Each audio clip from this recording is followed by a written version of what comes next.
We are proudly now partnered with MindLab Pro. This is a 100% naturally produced nootropic that is going to help you with energy, concentration, and focus, whether you're a sim racer, a gamer, or none of the above. This is going to be good for your cognitive health in all walks of life. So check them out. Link is in the description below. Enjoy the stream, everyone.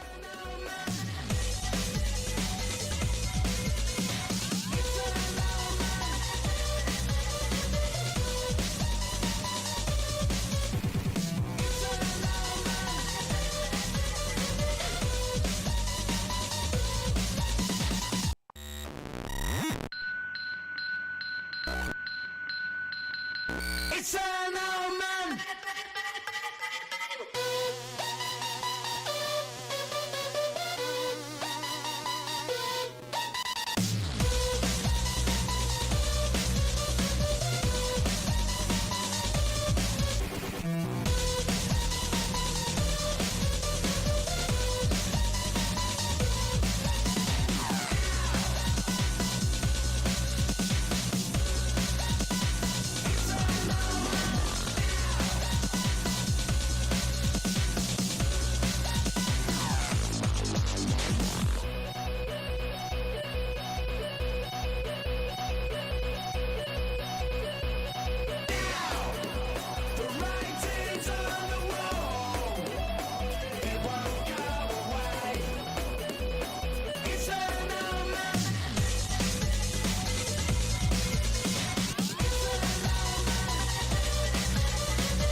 We are proudly now partnered with MindLab Pro. This is a 100% naturally produced nootropic that is going to help you with energy, concentration, and focus, whether you're a sim racer, a gamer, or none of the above.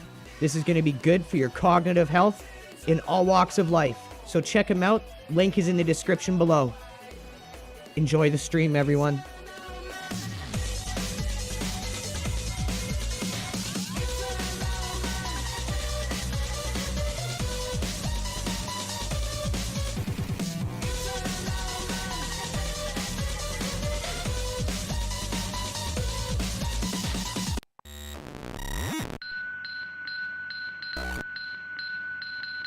It's an old man.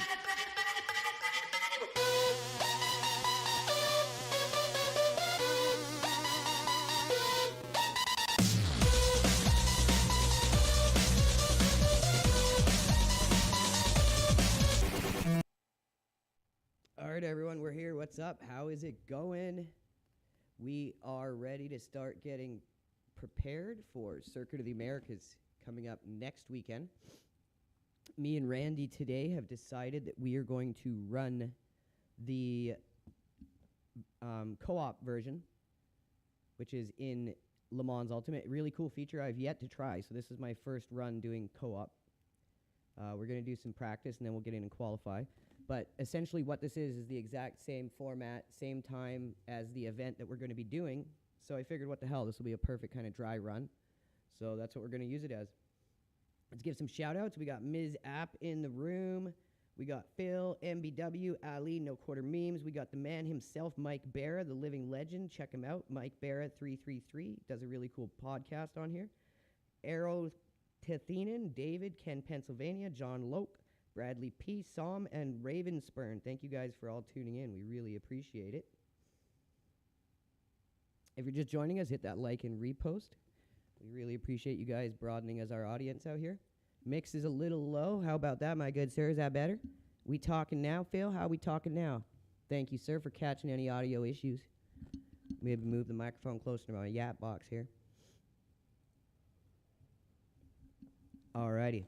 So what we're going to do is we're just going to get out and run a practice session. We got an hour practice. We're going to use it all.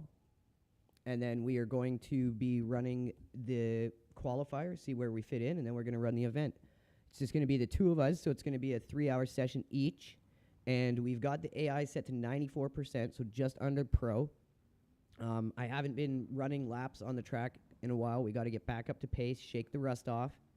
And I figured this is a perfect way to do it. Between now and next week, we're going to really ramp up in terms of our practice and preparation for Circuit of the Americas.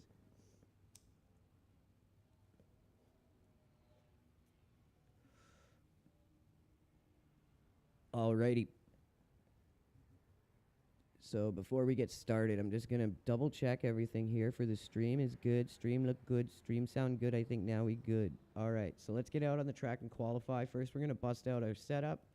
We're using the Valk final vinyl. The final vinyl. Track temps are increasing. Air temperature's now 25. The track temp is now 43 Celsius. So yesterday when my dad was watching me do single player, I was running like 55s most of the laps after the third lap. Today I haven't been able to break under a low 56.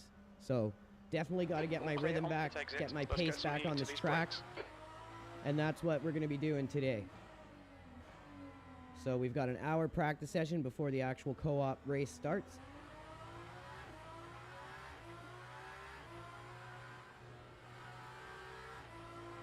We've been playing around with different setups on the Valkyrie, trying different things out on it.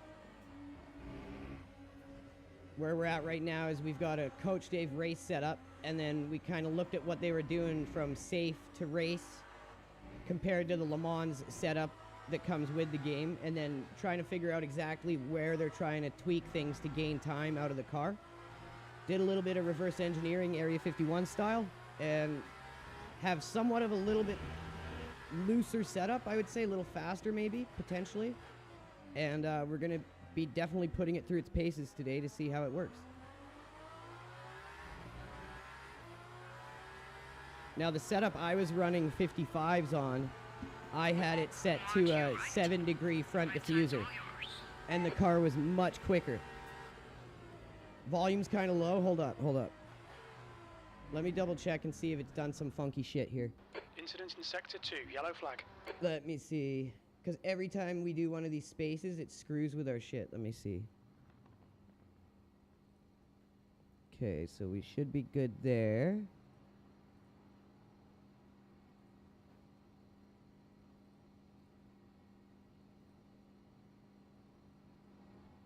Should be good there.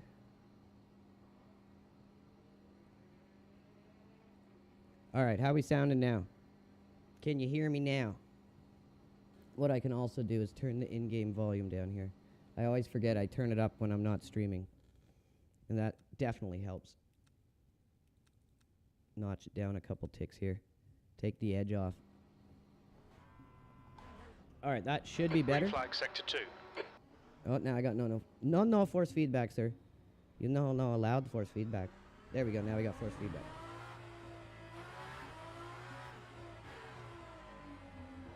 Thank you, Ashley.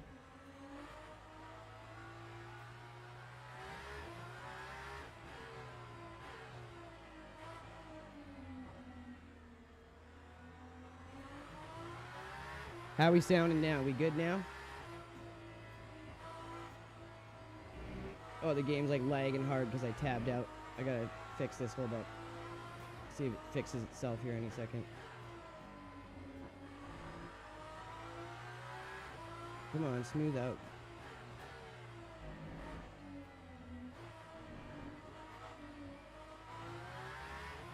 Oh, this is terrible. What is going on?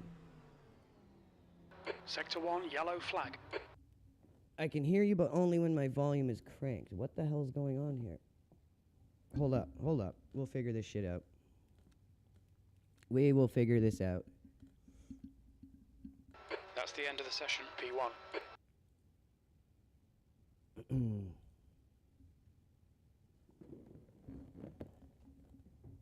Okay. Mic is literally cranked, like maxed right up. Hold up. Mic is maxed out in OBS.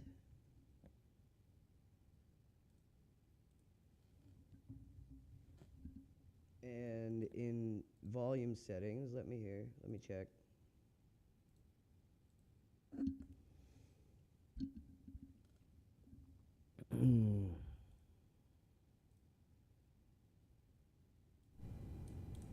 How's that? Is that better?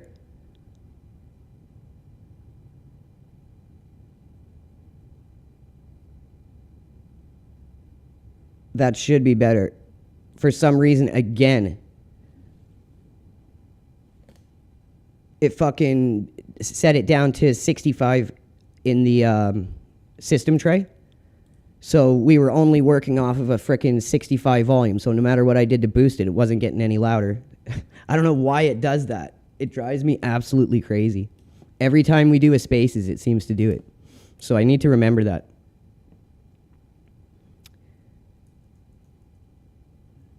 Turn it up over 9,000 is what we needed. Fuck. But yeah, now it's working. So yeah, if you guys are doing Spaces and streaming, make sure you check out your volume after you do your Spaces, because for some reason it turns it down to 75. Unless my dad's fiddling with shit and not telling me, which he probably does, just to fuck with me. He's the fiddler. The fiddler on the roof, I tell you what. He just fiddles with shit and then don't tell you nothing. Okay, now let's get back to what we were doing here.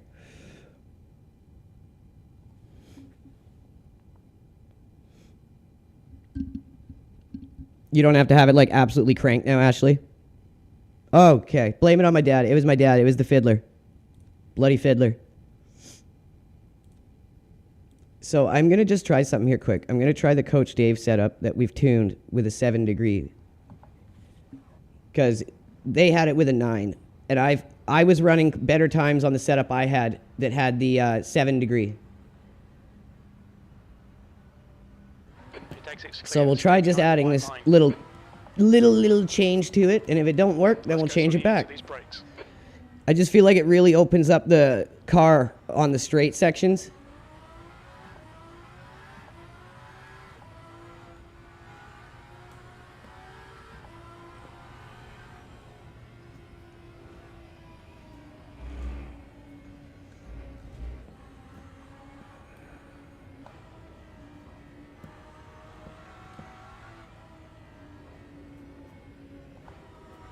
Thank you, Ashley and Phil, coming through with the troubleshooting.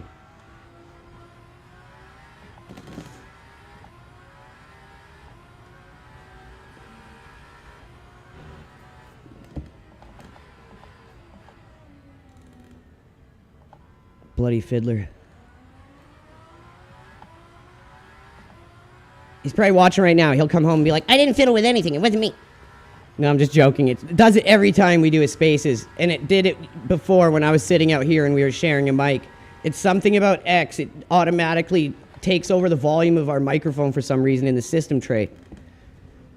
And it just turns it down, like 25%, 50% every time.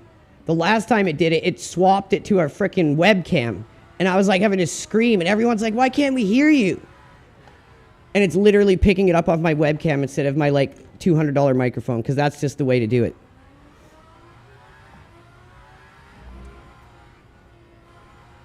This feels good with a 7 degree wing, honestly. Or not a wing, I gotta stop saying that. This thing doesn't have an adjustable wing. It has an adjustable front diffuser. I just feel like the car is so much more alive with a 7 instead of a 9.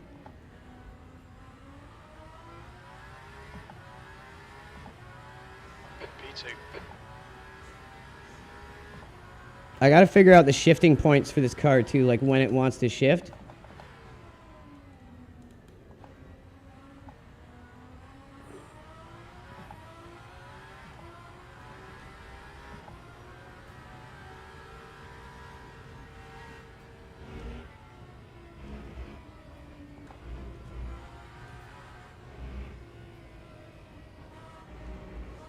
Woo, Dilly! Lively.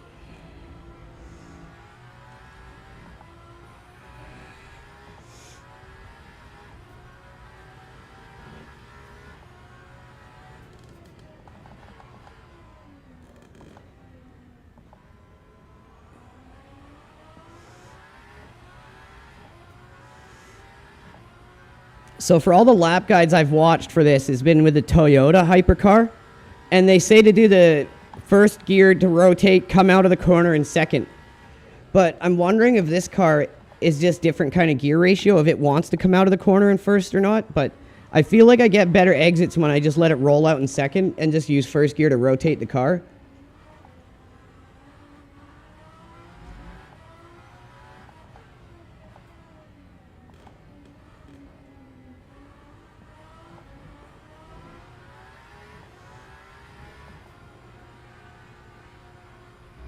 See, the 7-degree front diffuser, I can stay on the gas all the way through here. With the 9, it really wants to fight it.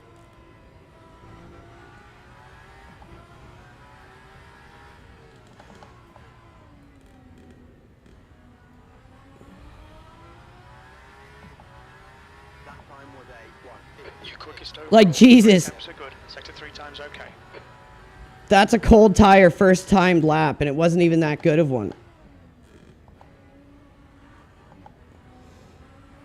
Just got to get our first second flick down here. You got to make sure you're matching RPMs if you really want to make use of the technique to its full potential. Oh, that's going to be a cut. No, it isn't. Beautiful.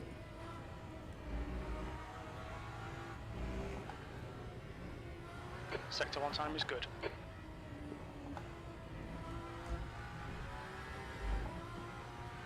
Your left front's hot.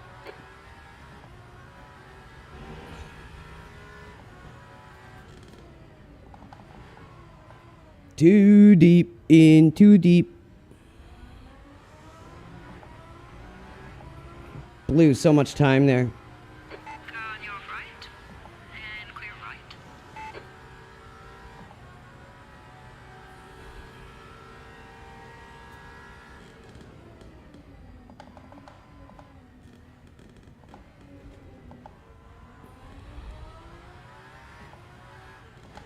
We need to find a 10th in sector 2.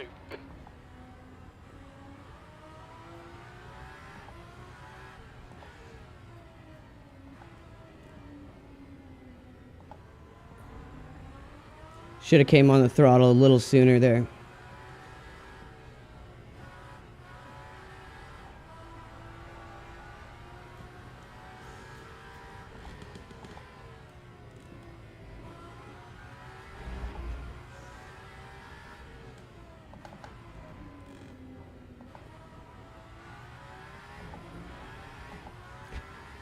Almost finished in the green somehow, even after all those mistakes.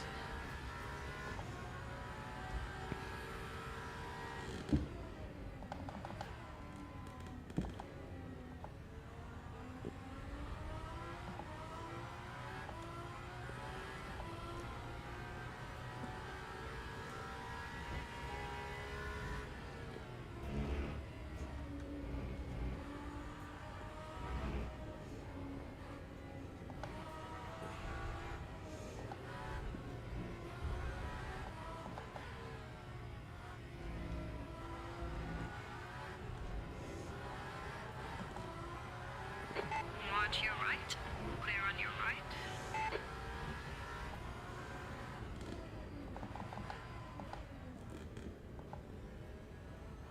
Too deep again, damn it.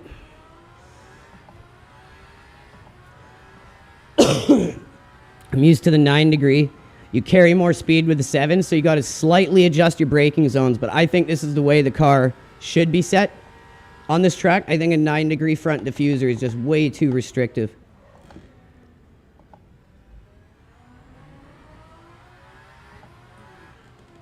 Your rears are cold. Sector 2 is 1.7 off the pace.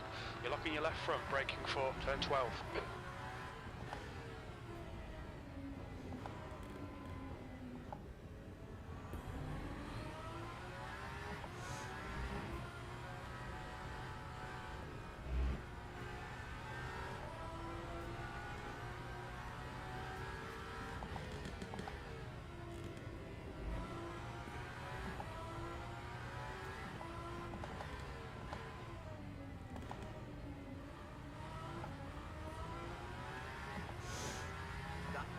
We're still sitting in 4th, but we can do a better lap for sure.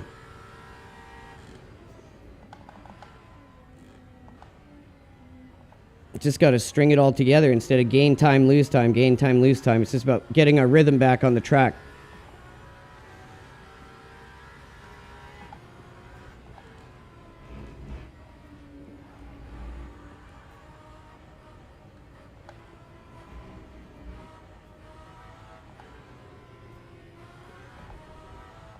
You're a tenth off in sector 1. Your left front tyre is running hot.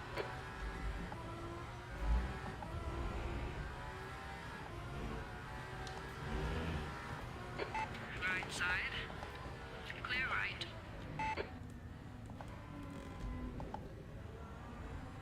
Damn curb.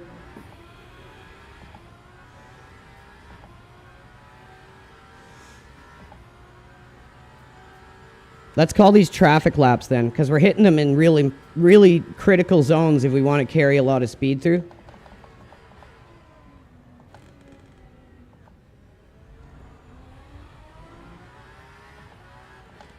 Sector 2 is 4.1 off the pace.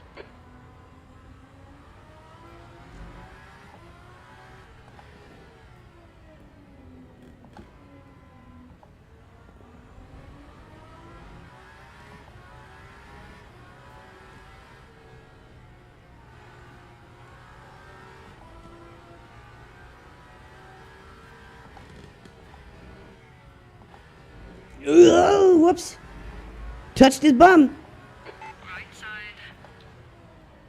That was just a tickle. No damage. Okay, Andrew, you picked up some minor aero damage. I did not, Jim. You're lying. P5. There's no damage on my damage graph, bro. You're lying. You're lying to my face. Why you doing that, Jim? Why you lying to my face?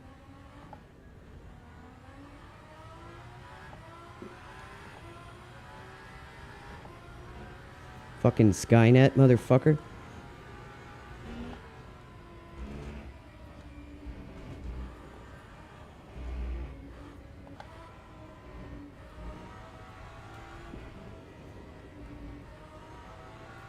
Sector 1 is 0.38 off the pace.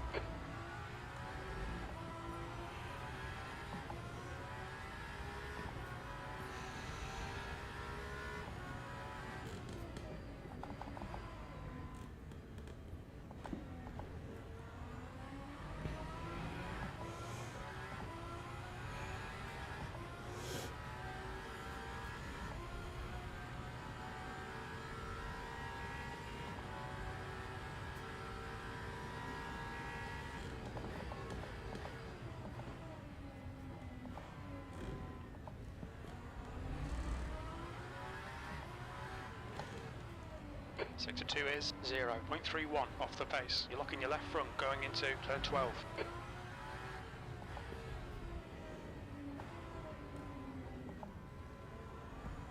Just a little late on the flicks.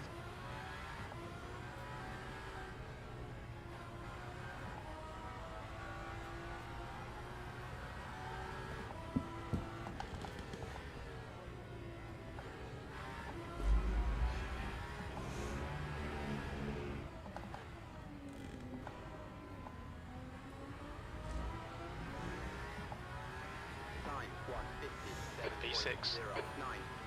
Way too slow.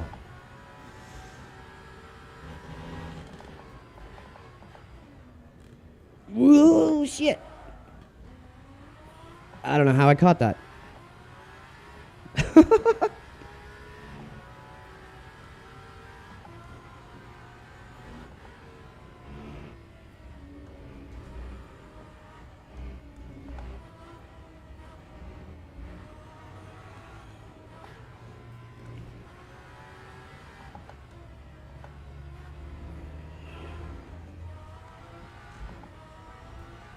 That was some snaky shit there.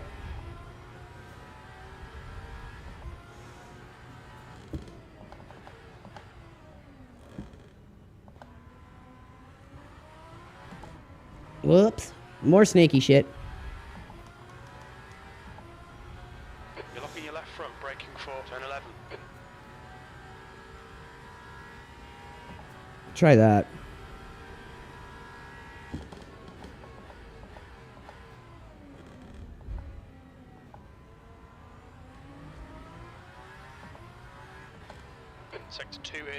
1 off the pace. Your rear tyres are cold.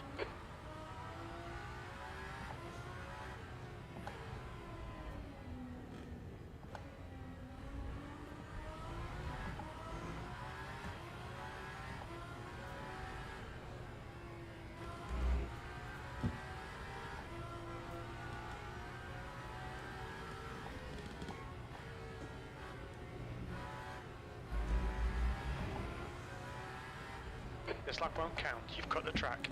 You're high, Jim.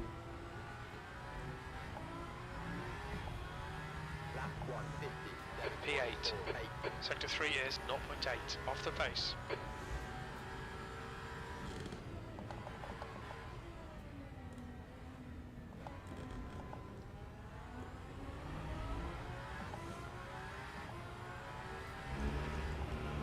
Out my way, AI, sir. Left. You're clear left.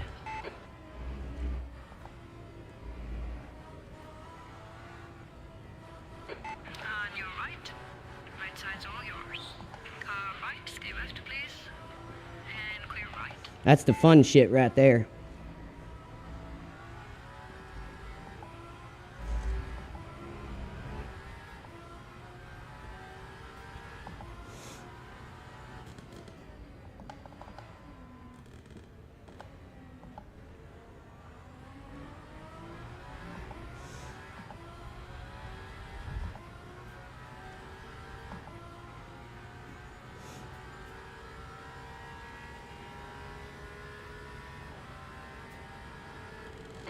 Right side.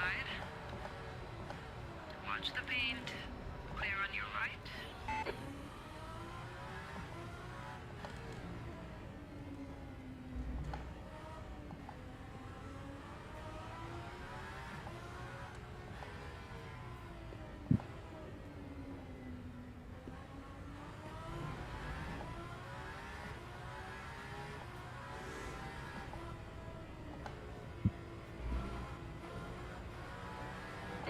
On your right. Right side is clear.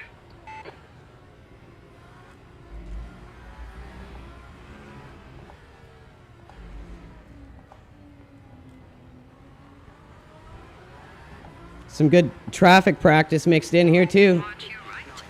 Always important. Right side. Clear on your right. P9. Car right, stay left, please. Right side's all yours. Sector 3 is 1.8 off the pace. Had to take a weird angle there.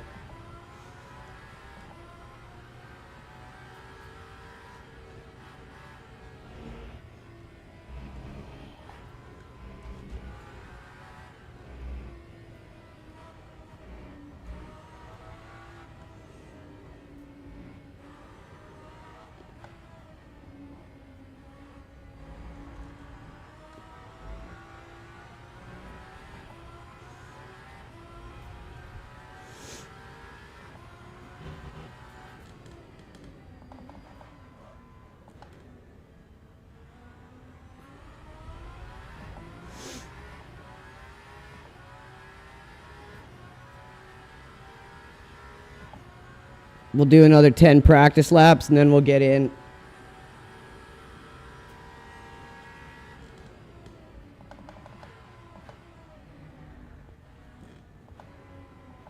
Got to get into our full-on rhythm here. Sector 2 is 1.3 seconds off the pace.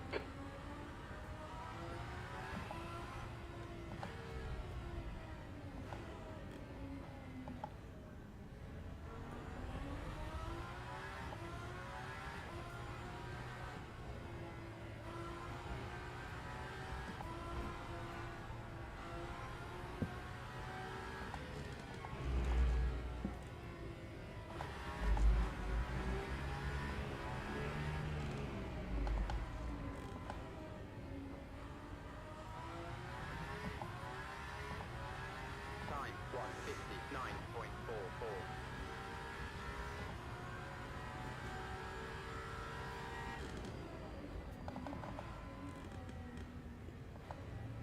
Oh, Jesus, bro. I was going to get a good run through there.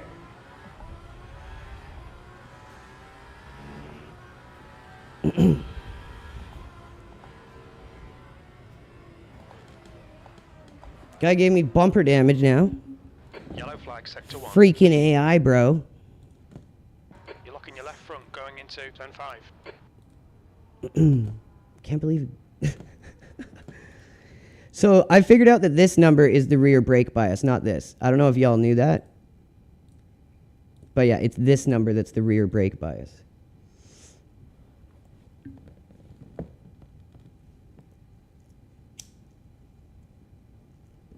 See, if you guys look at my energy and fuel, I have it set to 0.99 fuel ratio. You can't see it, my webcam's in the way.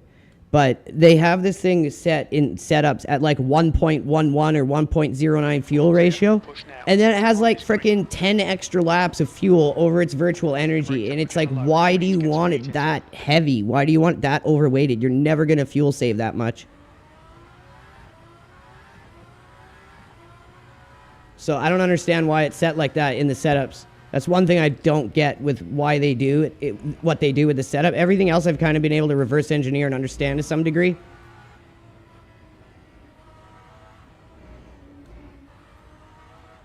Your right tyres are cold.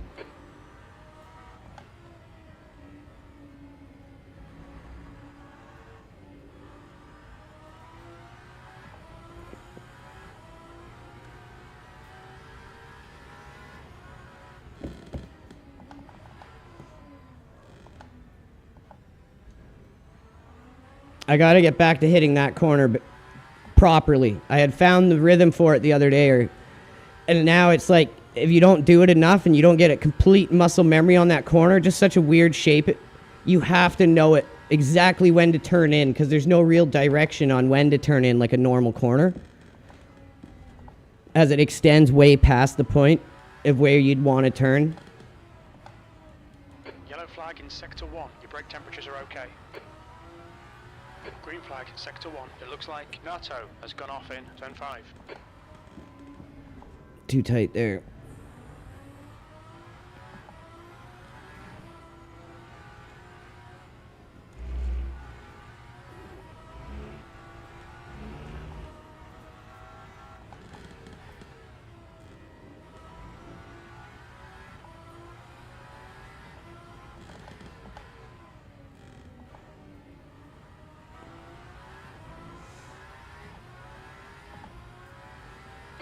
Position.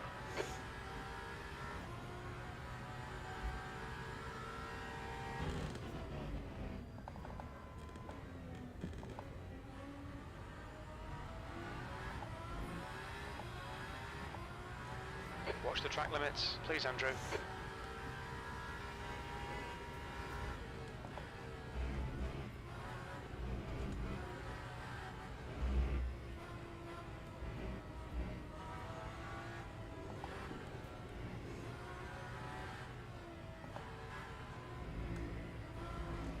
Oh, damn it.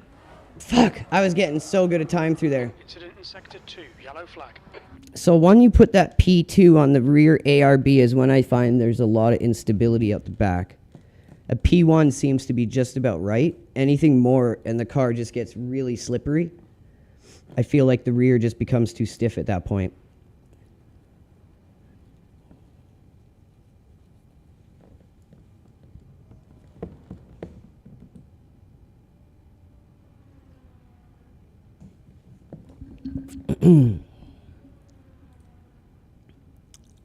Would like to try with slightly looser differential. I'm wondering.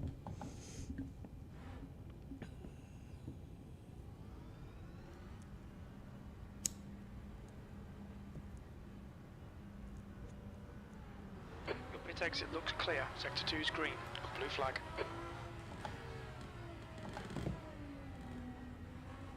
We need to get some heat into these brakes.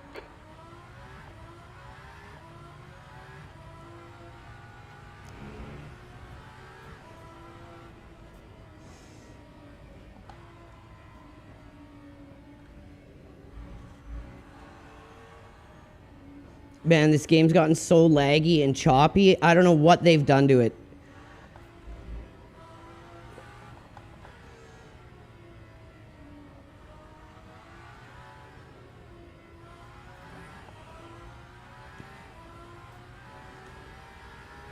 It takes, there, now it's smoothed out.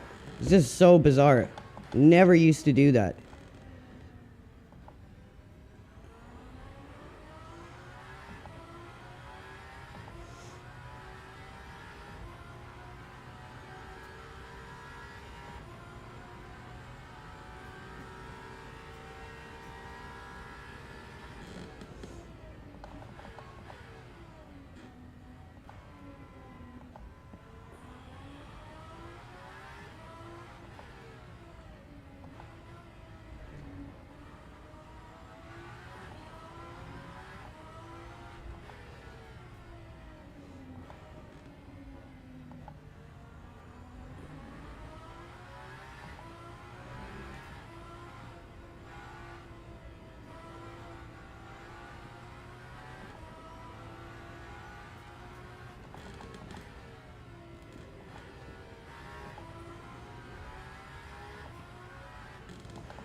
There's a car rejoining in front.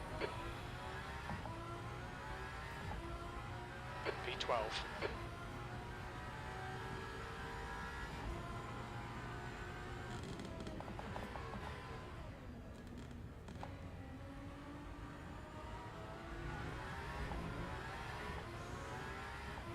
Oh my god, it's lagging so bad. What the fuck have they done to this game?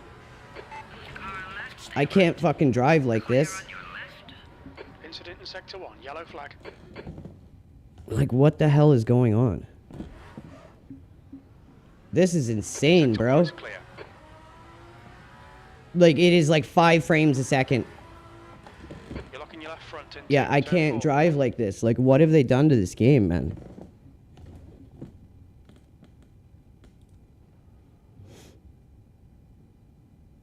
That's the end of the session. V12. Like, do I need to exit and go back in?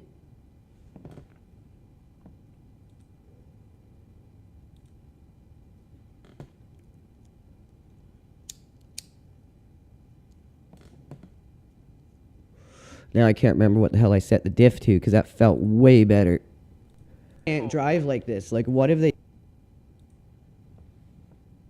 But yeah, it feels so choppy right now. I just don't understand why they keep doing these little fixes, they say, to the frame rate, but it doesn't fix anything. It just chops the shit out of it. And this is a very strong computer. This is not like a piece of shit computer.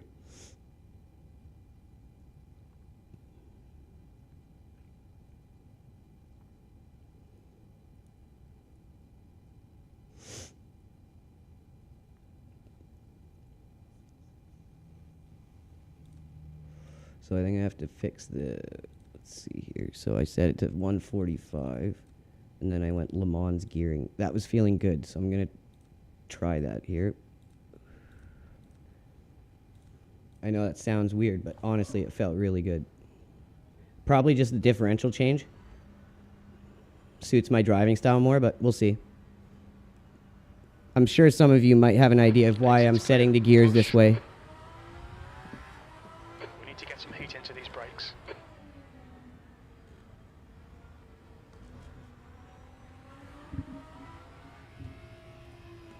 Hold up. Okay. Watch your right.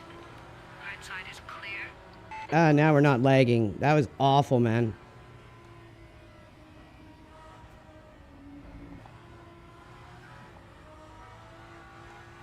Car on your right. Clear right. The track temperature's rising. It's now 43 Celsius.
All right, let's see if this V3. works.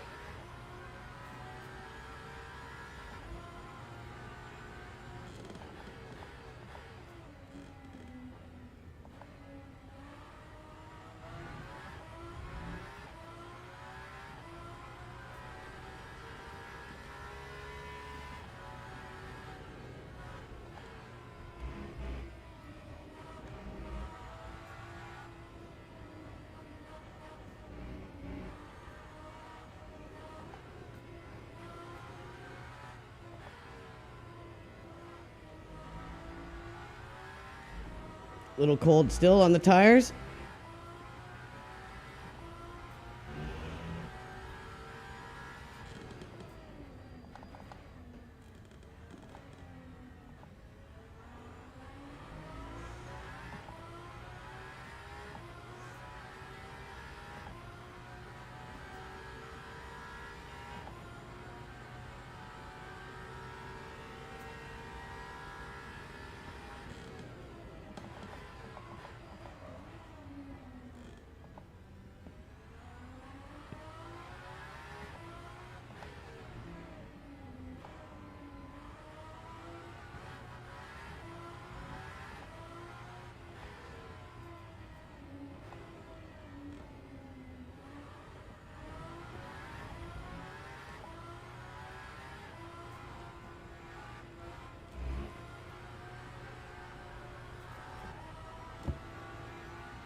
Cold tires. 3 times quick.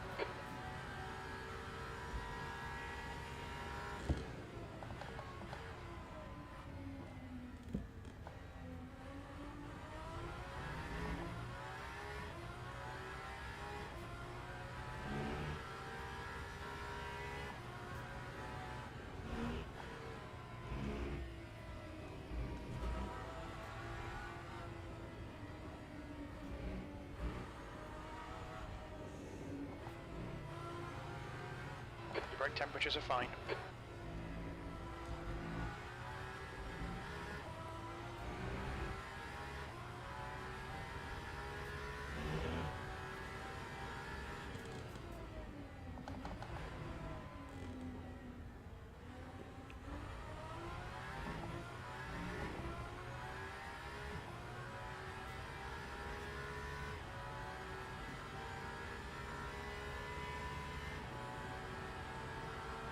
Car on your right, and clear right.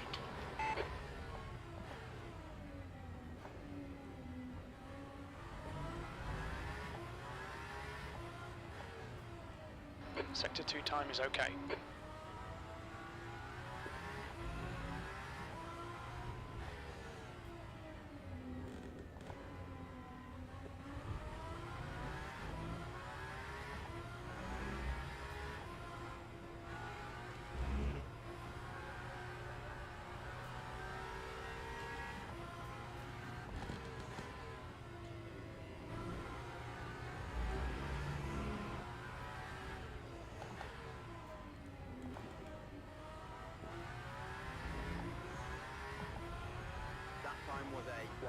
V3. This feels good.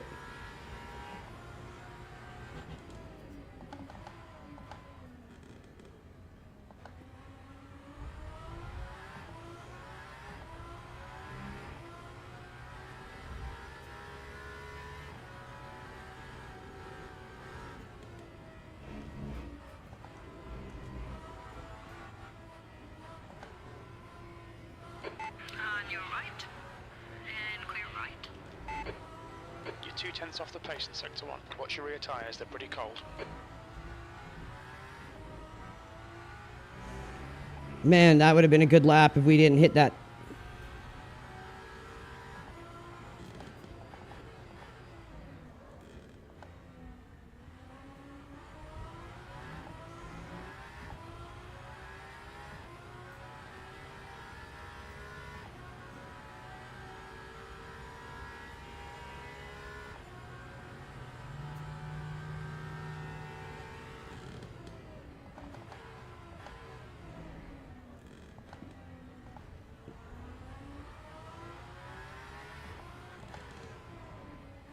Sector 2 is 1.2 seconds off the pace.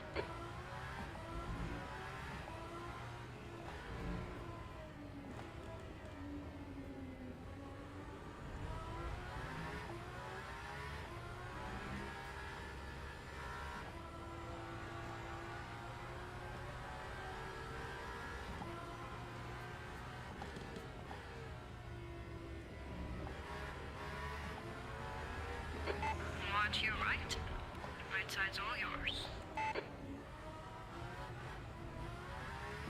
Damn, that would have been a pretty good traffic lap. V5. I'm not sure if it's the gearing or if it's the differential changes, but I have a feeling the gearing is just suiting the track more.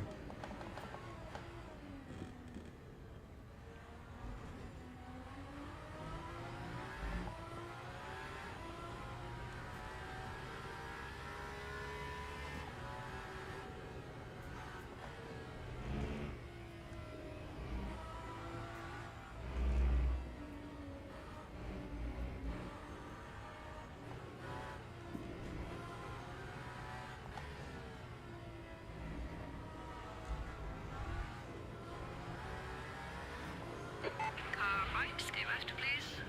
Clear on your right. Watch your right. Clear right.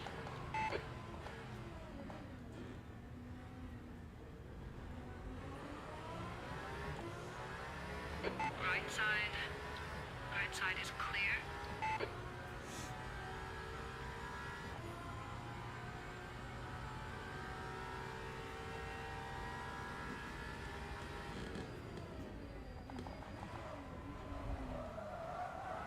Yeah.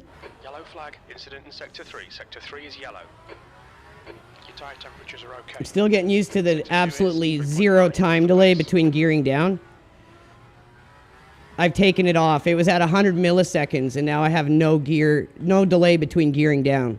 So if you do it just a little too quick, you lock up. But I find it's the more advanced, like, style of gearing that you want to get used to, I would assume.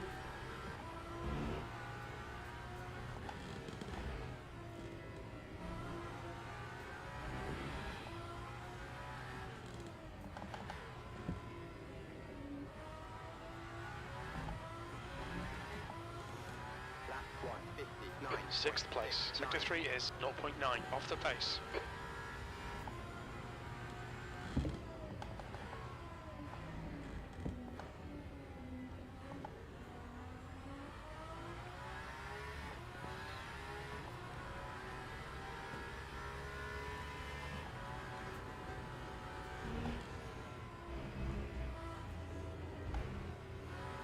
On your left. The left side's yours.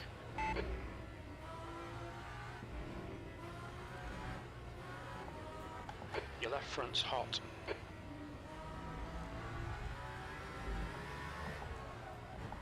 Woo!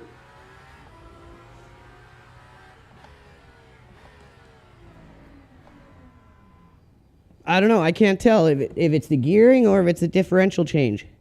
But I just feel like it's giving you more optimal speed in the gears that you want to be in more often than not on this track. Like, I also felt I was faster in 6th than I was in 7th. So, I don't know. I'm going to try it. Let's just go into the race and give it a shot. This is all about experimenting. But I can tell right now that the differential changes on the back, we're going to keep that for sure. We will try the gear ratio on Le Mans and see how it goes.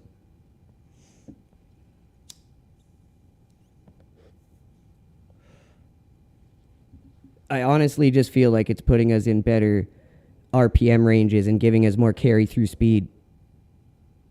But that's just me.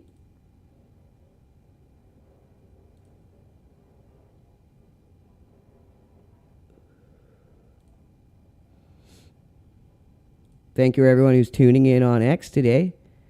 Everyone who's tuning on YouTube, you guys are the best. We're out and about today, getting some practice in, getting a dry run in on the event. This is the 6 hours of COTA, but this is a co-op single-player experience. Myself and Randy, the other driver, who are going to be paired with, are going to be experimenting here today and doing our best to get up to pace, little by little.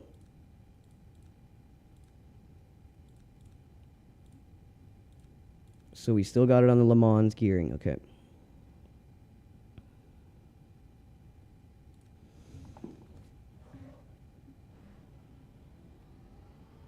Oh, this is qualifying. I got to empty the tank. I forgot. Practice and qualifying were separated. Okay. So let's see what this thing can do with like some qualifying fuel in the tank.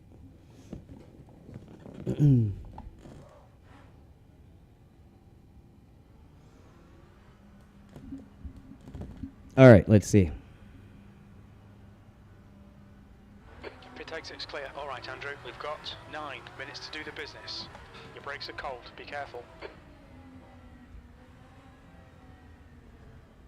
The track temperature is increasing. It's now 43 Celsius.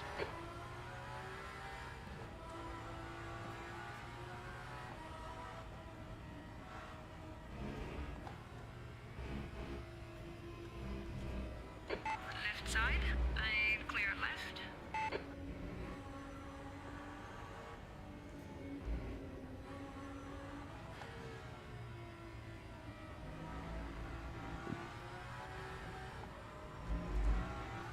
Try to heat up our tires without abusing them too much here.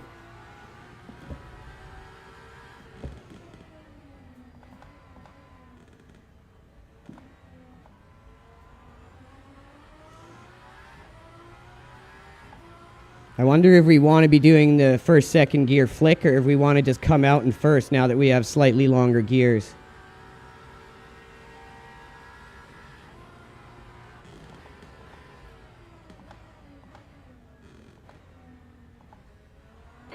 Right side, clear right.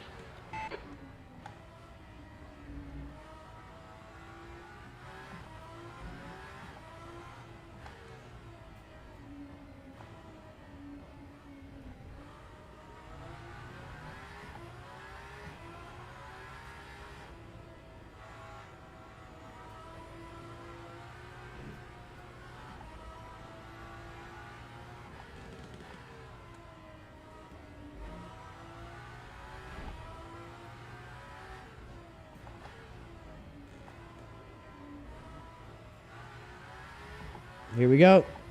First timed lap. Le Mans gear ratio. Let's see how it works.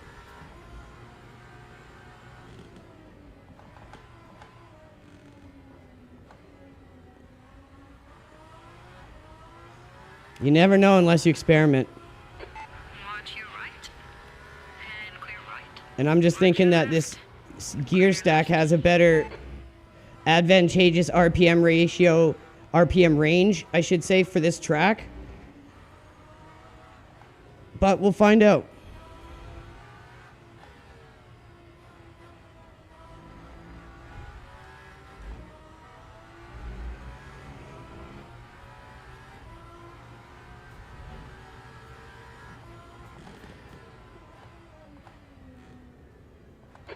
Car on your left, clear left.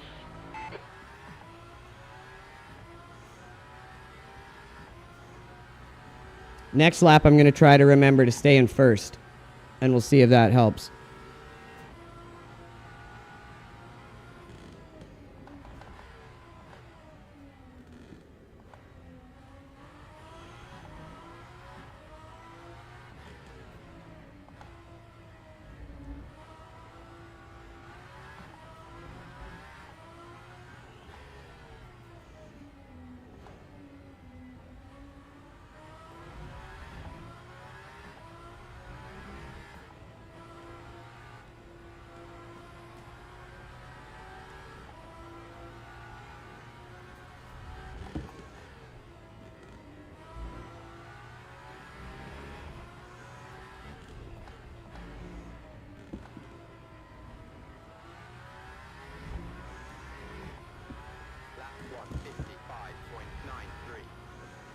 Good first banker. Left side, clear on your left.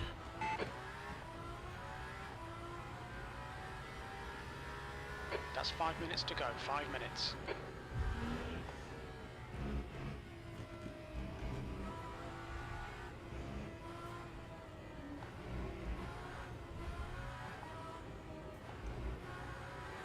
10th off the pace in sector 1.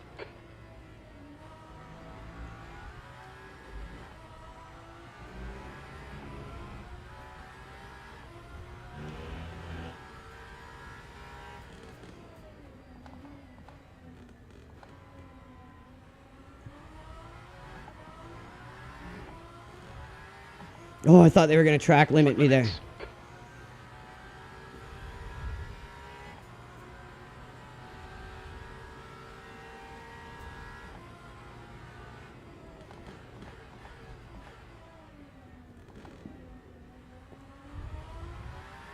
Your brake temperatures look good. Your left side tyres are cold.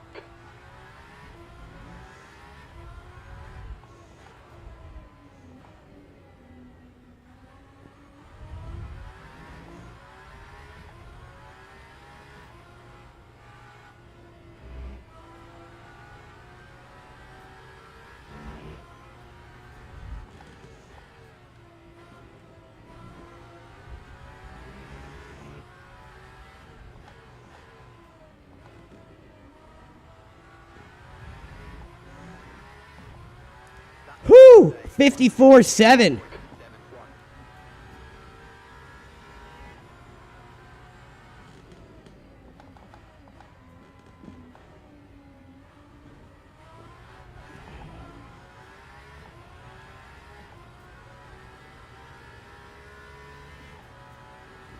Car left.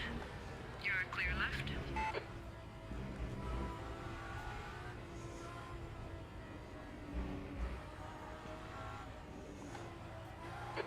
Your left front is hot. Sector 1 time's okay.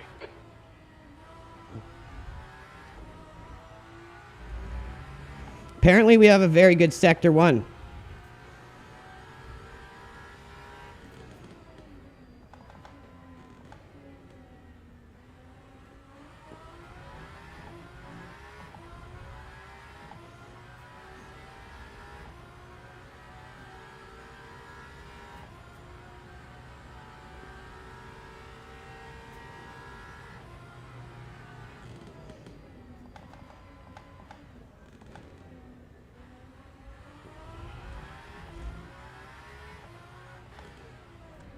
Sector 2 is 0.40 off the pace.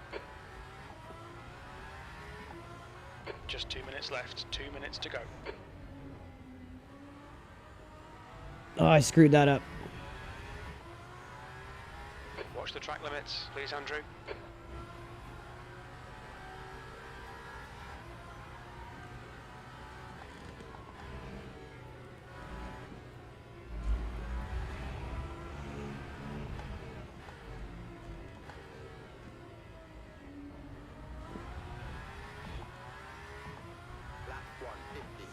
Got another lap in us. I know we can go faster. Stop requested.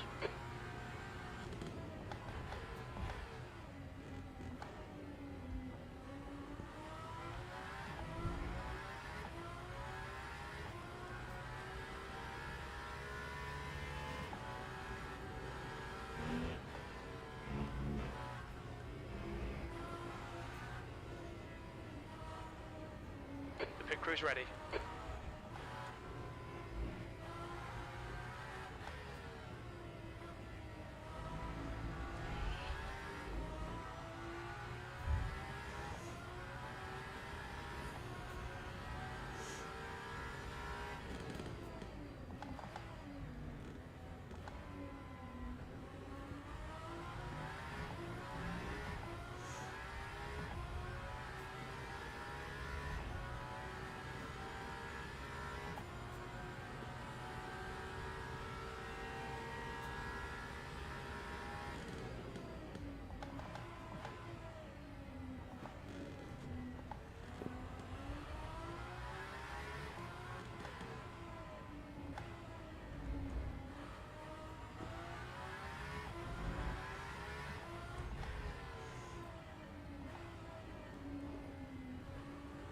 That's the Oh, damn it. SRP-PRO.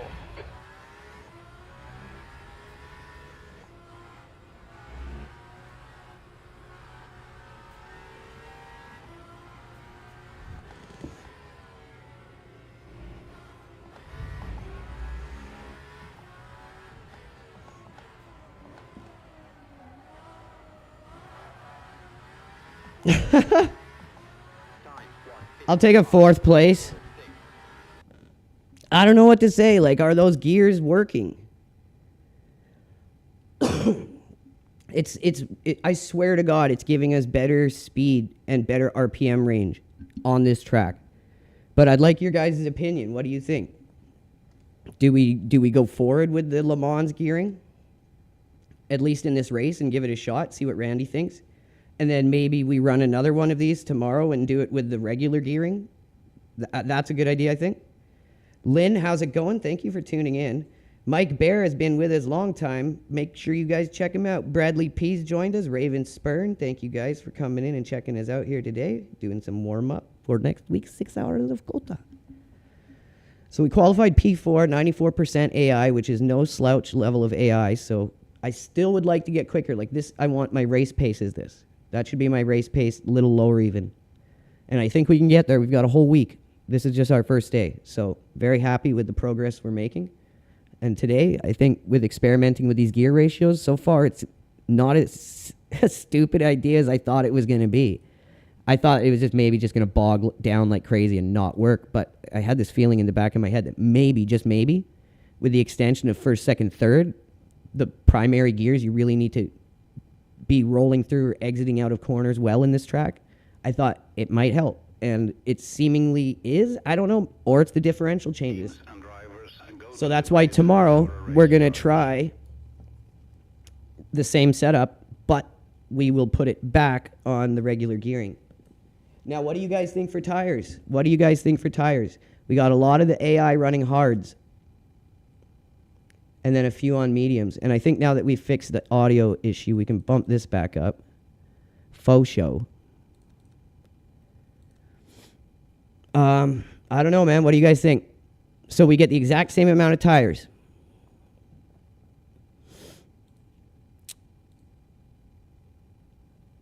So if this was the event next week,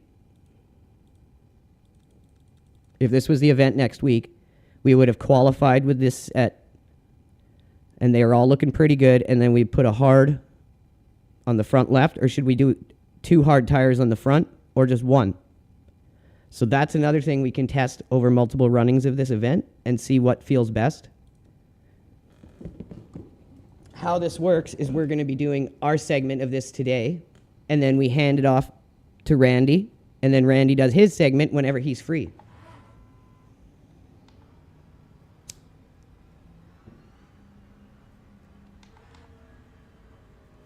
And this is how we're practicing for next week's 6 hours of COTA. I thought it would be a good, like, kind of interesting, unique idea to do.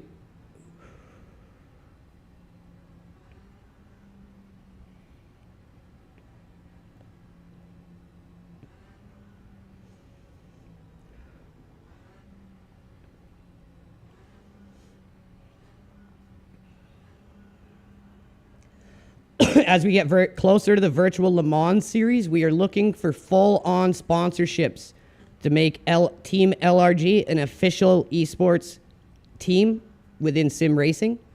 We are looking to put our drivers in a position where those who want to can fully commit to this and become an actual competitive esports team. So anyone listening, tuned in, who might want to be interested in picking us up and sponsoring us, get in touch with myself or through the Marketect account. All right, let's see what we can do here.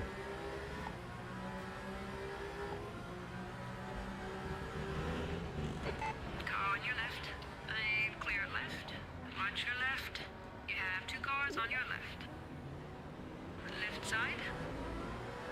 We're going to have to let this hard tire come in a little here. Had a bit of bodywork damage there.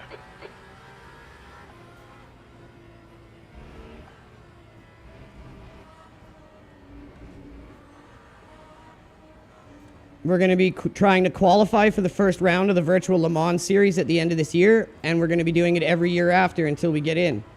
So Andrew, anyone who would want to sponsor us, put a better push behind us, give us the opportunity to fully focus on this, please reach out to us. We have drivers that are ready to go.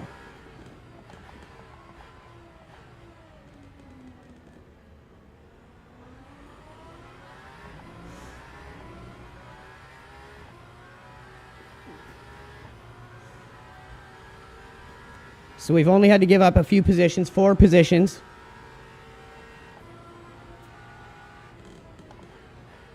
We will get those back as our tires come online, and these guys ahead of us that are just on mediums, they are going to start to have fall off.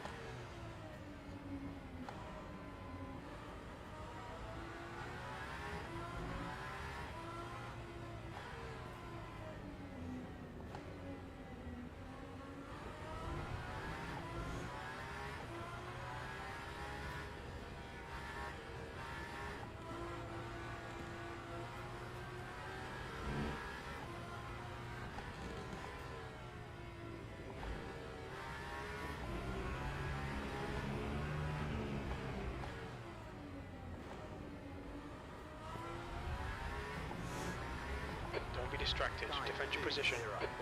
E7. Sector 3 is 0.8. Off the pace.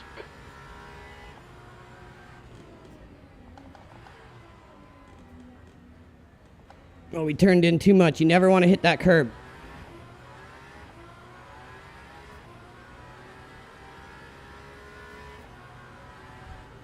Okay, Andrew. The next car is Yanni.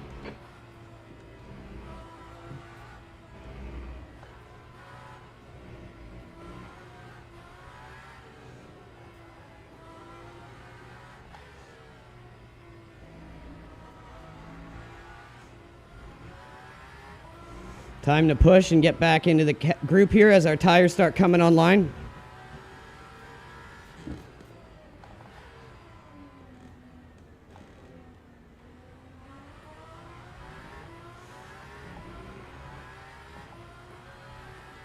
So we qualified P4 with a 154.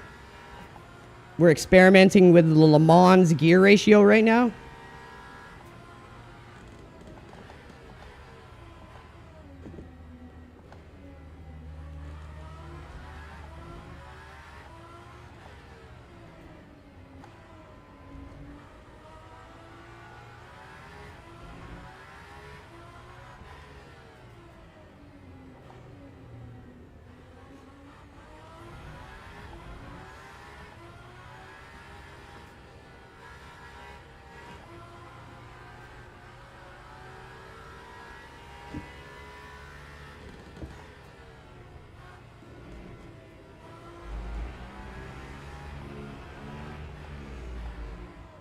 The leader has just done a 156.00.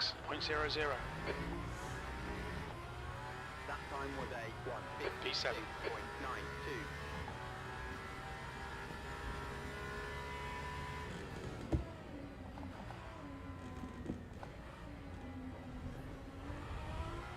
Still hit the curb, but we got a better launch through there that time. 1.2 seconds.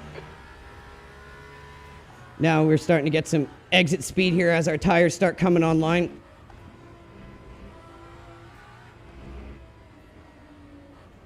The gap to Yanni in front is now 1.2 seconds. We just had the fastest sector 1. And this is only 2 ticks under professional AI. I knew I was good at that. It's everywhere else I have to get fast on the track.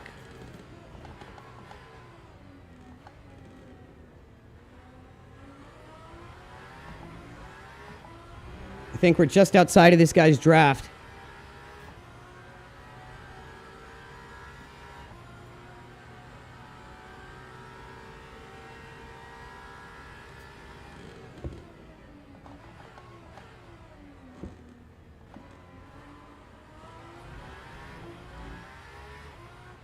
All right, Andrew, we've just cut the track.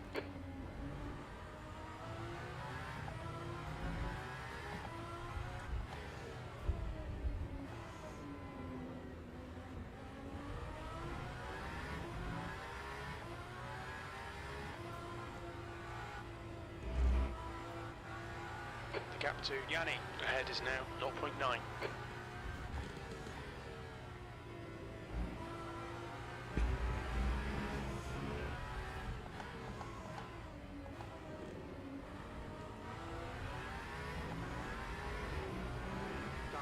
There's a 155 full tank, 4th lap, just like I said.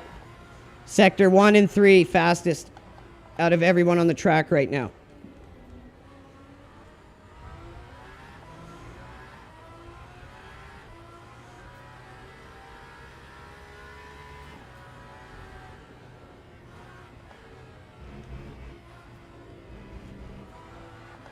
Out of my way, you frickin' punk. Who is this guy?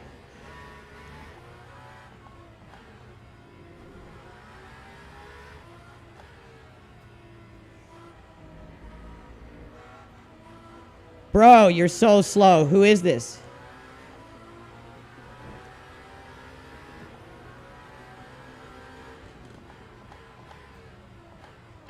Watch your right. Right side's all yours. I'll take the time loss to get around him. Sweet pass, mate. Our tires are gripping now. Estra. We're coming for you, Estra.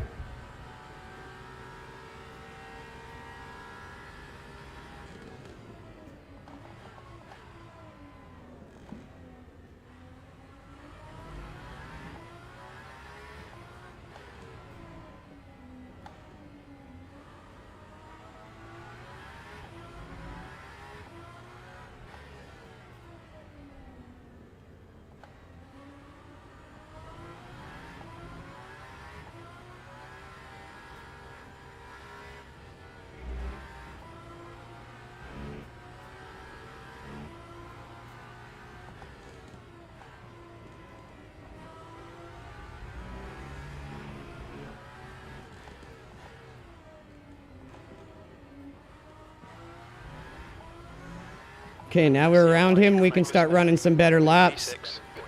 Catch up to the rest of the pack, hopefully. But that guy really slowed us down that lap.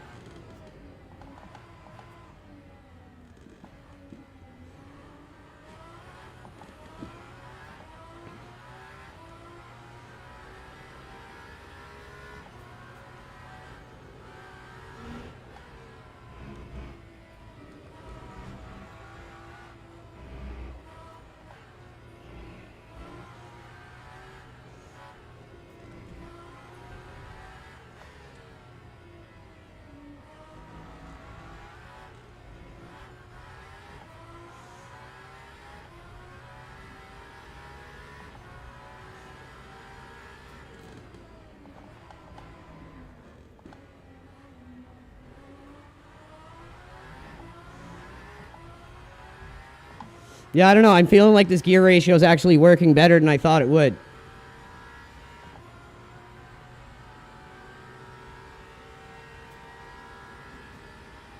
And you guys see, I haven't been doing any fuel saving, but I was able to take a 98% tank instead of a 100% tank, and I'm still almost pretty much bang on with everyone else in terms of fuel or energy.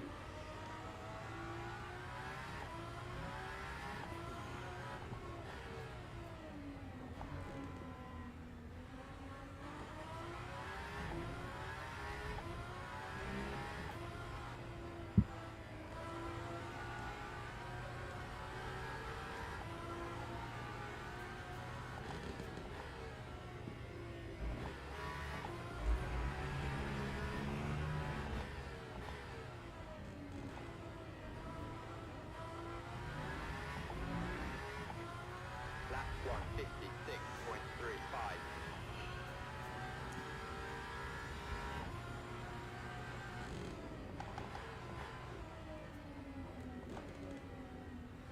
Too wide. You want to be as close to the inside curve as possible without hitting it.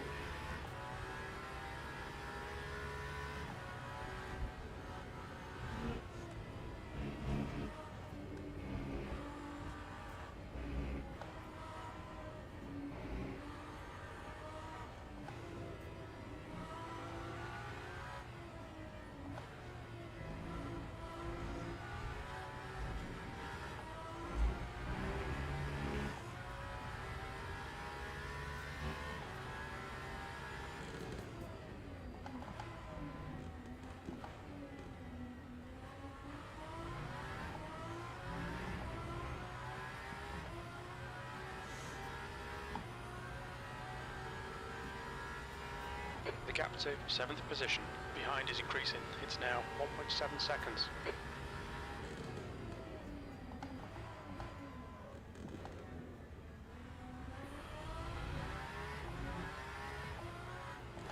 Sector 2 is 0.33 off the pace. Ooh, little too soon on the throttle there.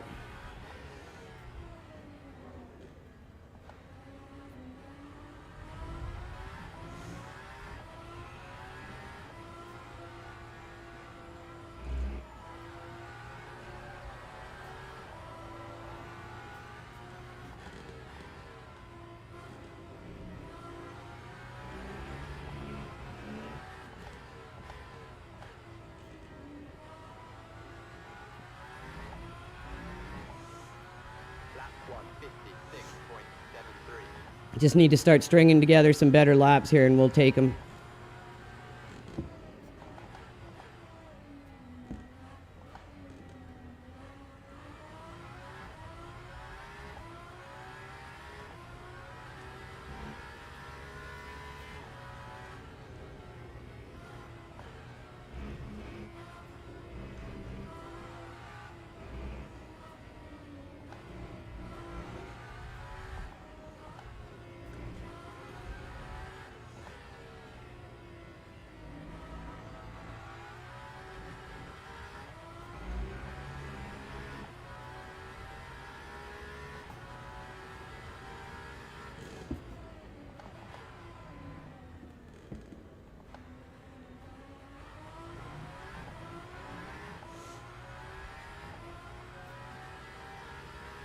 Here comes the traffic, the back end of it.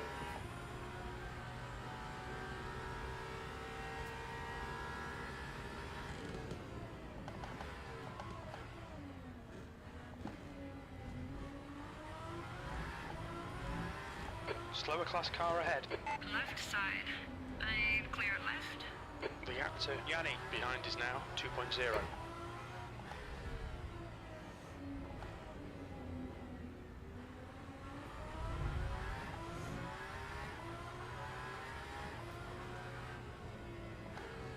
Car right, stay left, please. Clear on your right. Car left, stay right. The left side's yours.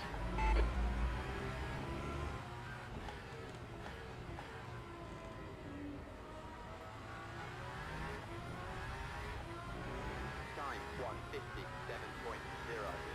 On your right. Right side is clear.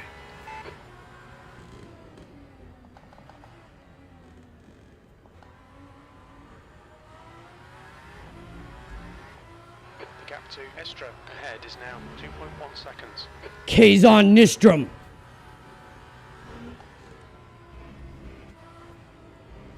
Okay, Andrew, you're coming up on some slower cars. These guys are busy fighting. They might not notice you. Right side. Right side's all yours. You're a tenth off the pace in Sector 1. Car on your right. They're still with you. Clear right. Shouldn't have went down to first gear and I wouldn't have kicked it back out there. Damn it.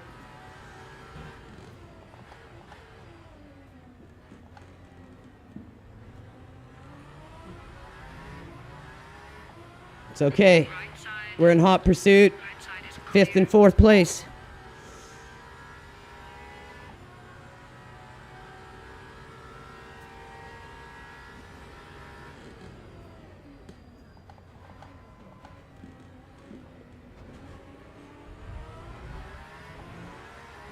On your left. Clear on your left. 6th place.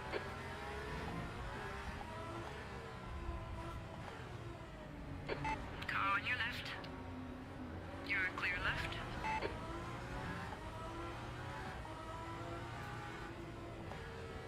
On your right. And clear right.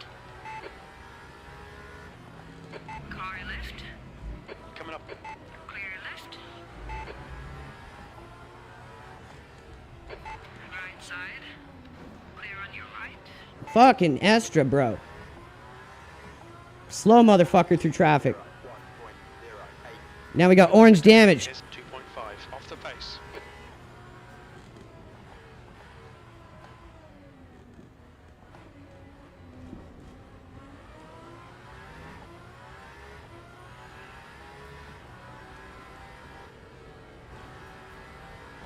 Car left, stay right.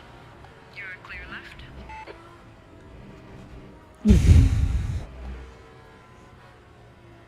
The gap to Estra ahead is now. Watch your right. And clear right. Not letting go, you motherfucker.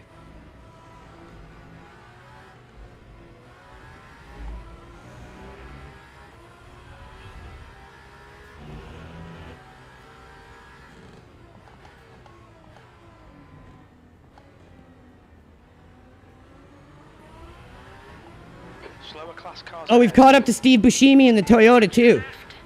I'm clear left. Steve Buscemi and me. Car right, stay left, please. Not sure why they put him in Le Mans Ultimate, but hey, he's here, Steve Buscemi. Oh, bro, come on, Buscemi. Is clear.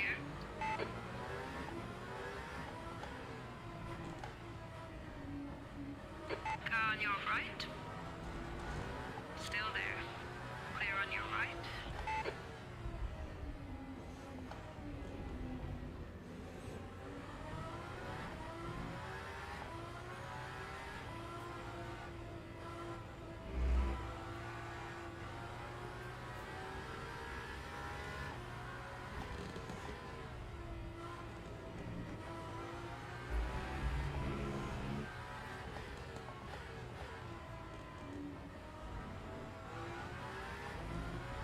All right, we got him by the hip now. Extra in front is now 0.7.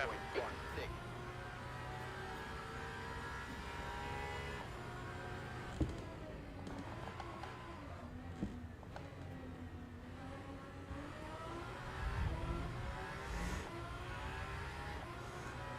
This orange bumper damage might be slowing us down now.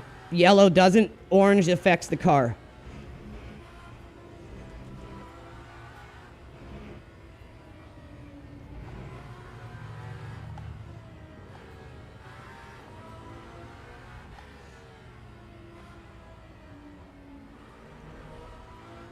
On your left. Keep it held. The left side's yours.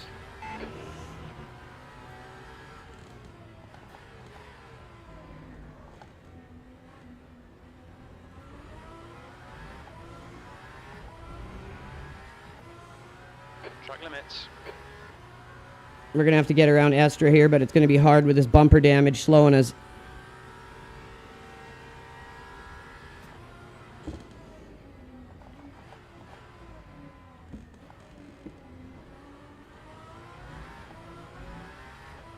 Okay, Andrew, stay close. Wait for him to make a mistake. He's pretty slow through turn 4. Jim called Kevin Estra slow. Lap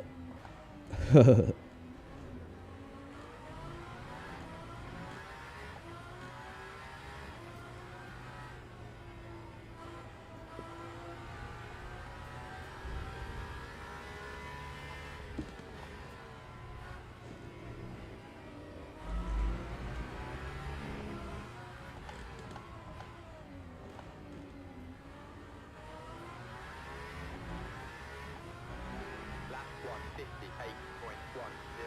He's slowing me down like hell.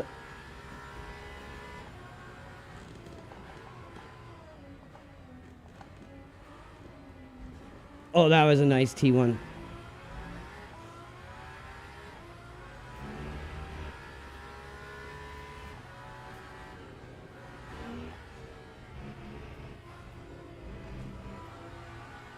Okay, Andrew, we've gone out of track limits. Keep it between the lines.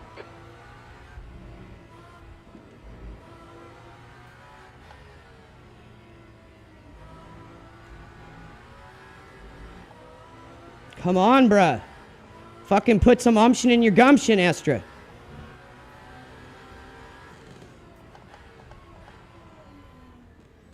Oh my fucking god, this guy's turning like a goddamn grandma now.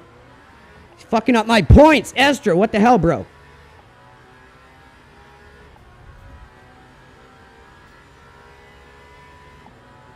I'm gonna start flashing my lights at this dude.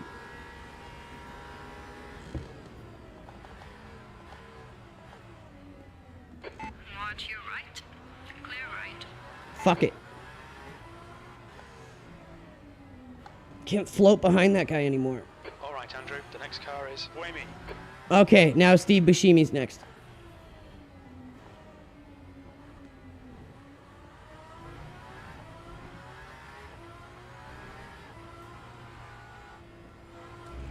Wait for me, Buscemi.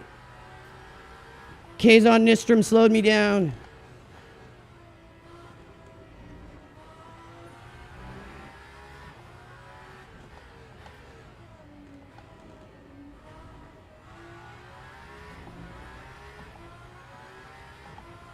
P5.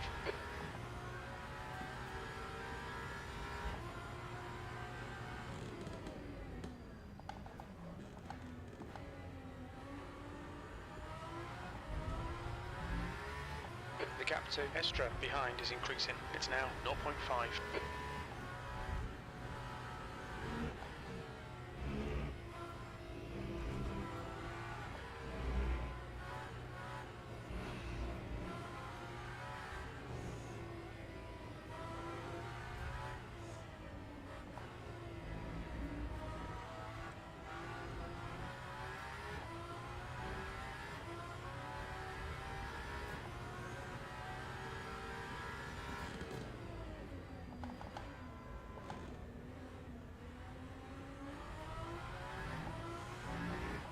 Almost spun it.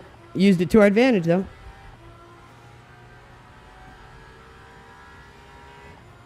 Still got 18 laps in the tank before our first pit. We're going to be running the first 3 hours of this, and then Randy will be doing the last whenever it's convenient for him to do it before, obviously, next week. I'd like to do multiple of them, so hopefully he can do it in time for us to do another one so we can experiment with both gear ratios, but I'll do that on myself if I have to. But right now, I'm feeling like this Le Mans gear ratio is actually working fairly well.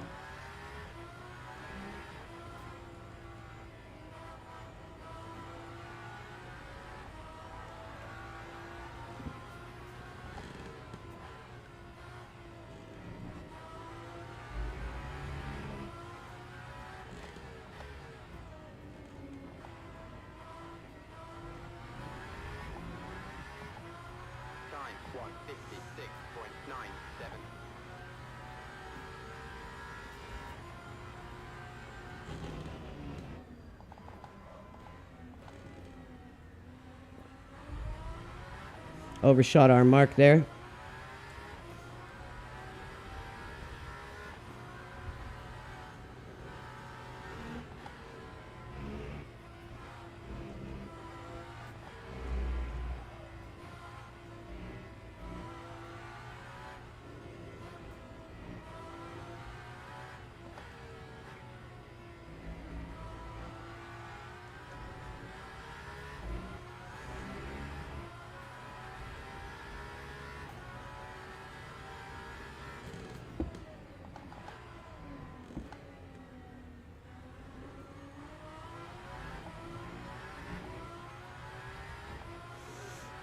We've just cut the track. The gap to P6 behind is increasing. It's now 1.1 seconds.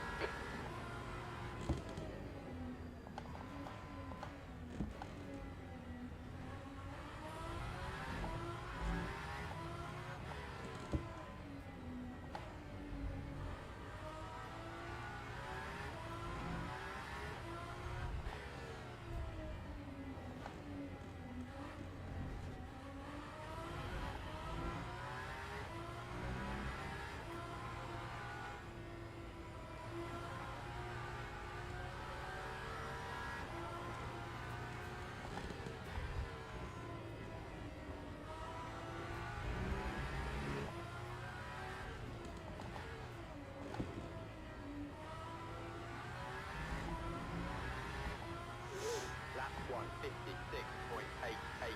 Can't string together a good lap for the life of me here.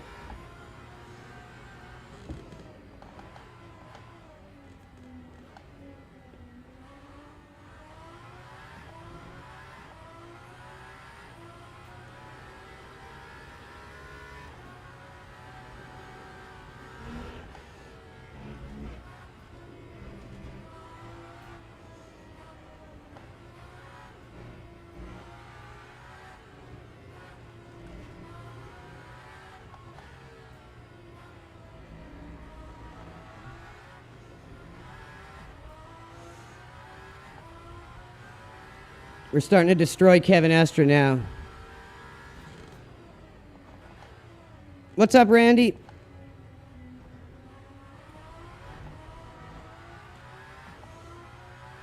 You see what I did to the gear ratio? I swear to God, it's working, dude. I'm totally off rhythm today, and I still did a full tank 55.8 on my third lap, or fourth lap. I just can't string them together today. I'm just not in my rhythm. Today's all about getting back into the flow for me and shaking off the rust here in Le Mans.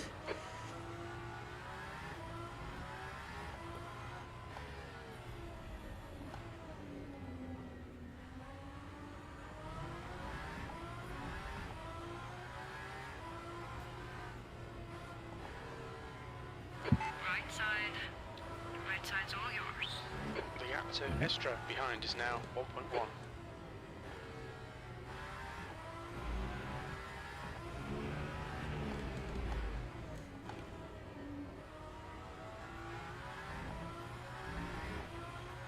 Time 1:57.53.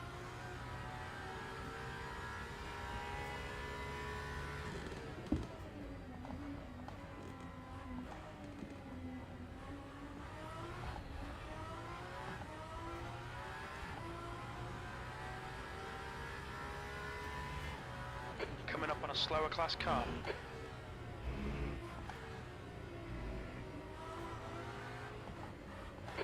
Watch your right. Right side's all yours.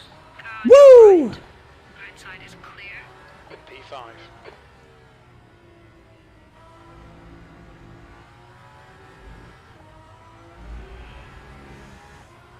Tell me that isn't the most fun shit ever. We're getting really slowed down by this orange bumper damage as well, so...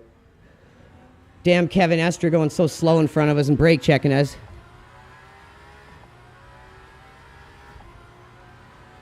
Sounds good, dude. Oh, Randy. Set the gear ratio to the Le Mans Ultimate gear ratio. And set the differential lock to 145. Watch your right. That's the only changes I've made to this setup here. And this one's faster, trust me.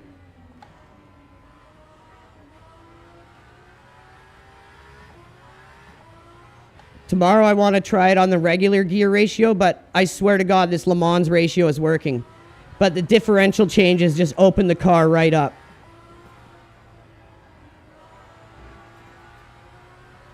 I'd be running steady 55s if it wasn't for this bumper damage.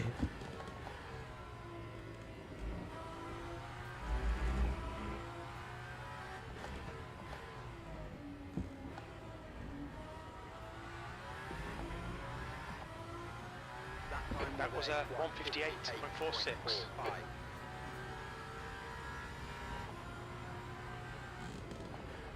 You're coming up on some slower cars. These guys are busy fighting. They might not notice you. The stewards have warned us about track limits. Keep it between the lines.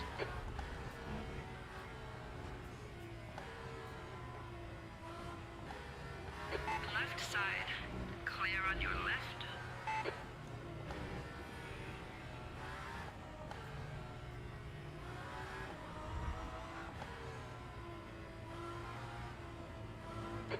Right side. Clear on your right. Right side. Clear right.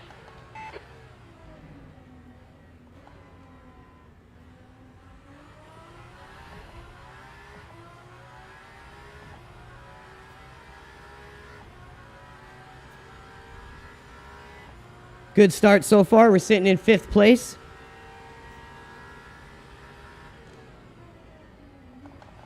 We'd be running faster if we didn't pick up this damage, but I'm very happy with our lap time in traffic. Estra is reeling you in. The gap's now 0.9.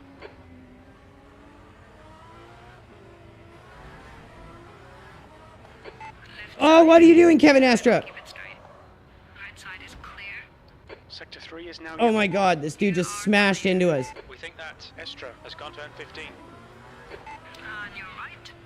Who fucking did I illegally pass? Who the hell did I illegally pass? Oh my God, and he just slams into me again. Clear on your right. Okay, now we gotta overtake these guys again with extensive body damage. Lap 2:07.50. 8th place. Okay, sounds good, Randy. Watch your right.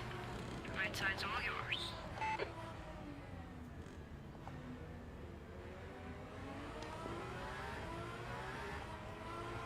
Oh my God, what are you doing, AI? Three side by side, give them room. Clear left. The guy ahead is Estra. We'll catch them again.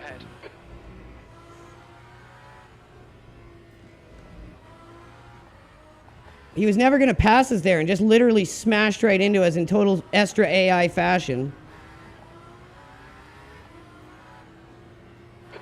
Right side. Hold your line here, please. Clear right. This is starting to get spicy now.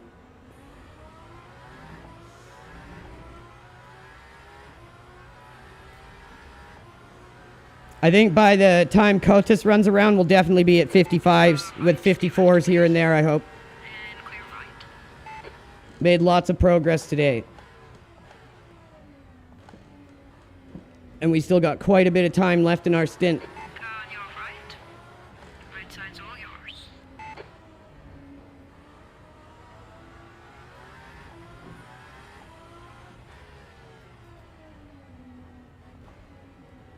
Ah, traffic giveth and traffic taketh away, bitch. Left side. Left side's yours. I'm back, Estra. In front is now 0. You fucked my day.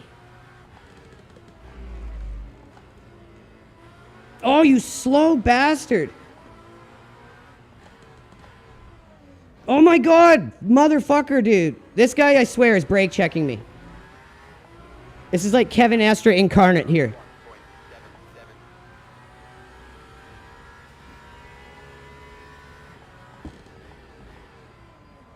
You're coming up on a slower car.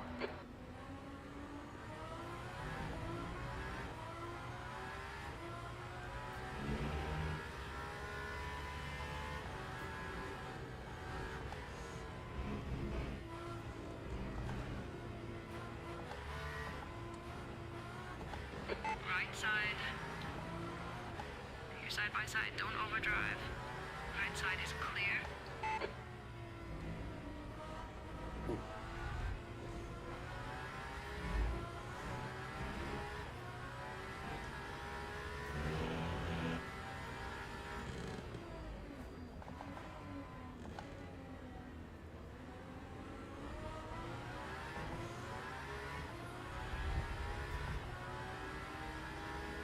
On your right. Clear right.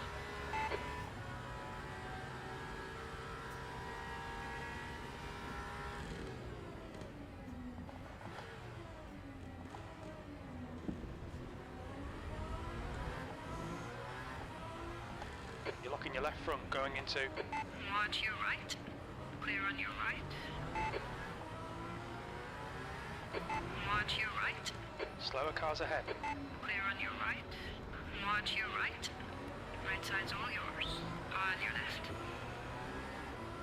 Drive your line. I'm clear left. Okay, Andrew. Right side. Woo, baby!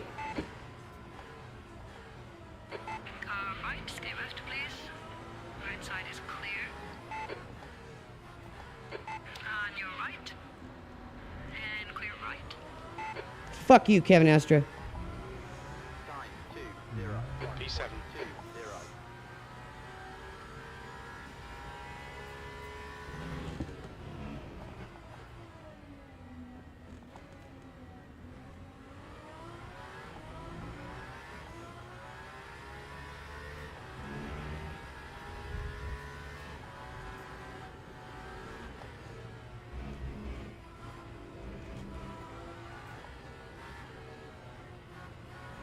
The gap to V6 ahead is now 0.33. Holy shit, go, bro. You do have a hypercar there, you know. Right side. That's what it is you're driving, sir. Still alongside. Oh my god, illegal pass my ass. Alright, you're racing him. Keep it clean. Drive your line. Clear right. Car on your right. Clear on your right. Oh, these guys are fucking so slow. Clear on your left. I knew I should have set it to 98. It's harder to get around them, I find, when they're a little slower. I'd rather the top guys be running 55s and 54s and make me really push to hit it than guys be a little slower. But that's okay. This is getting us ready for what we need to be prepared for.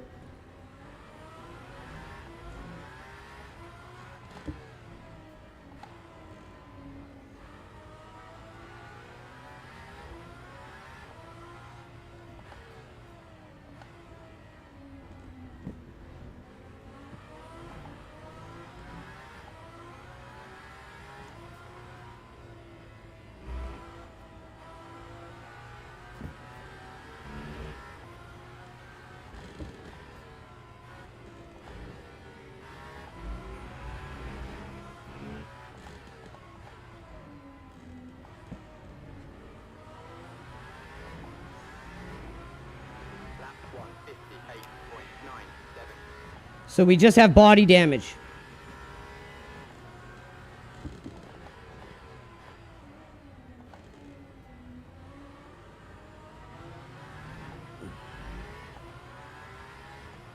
And a lot of it. It's definitely slowing us down a lot.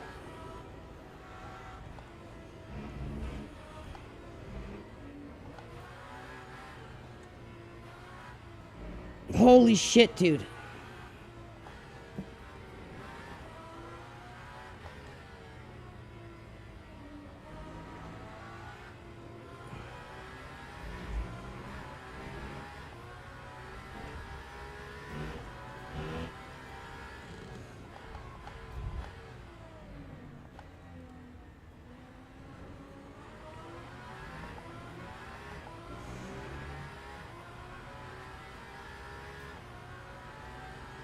Ten more laps.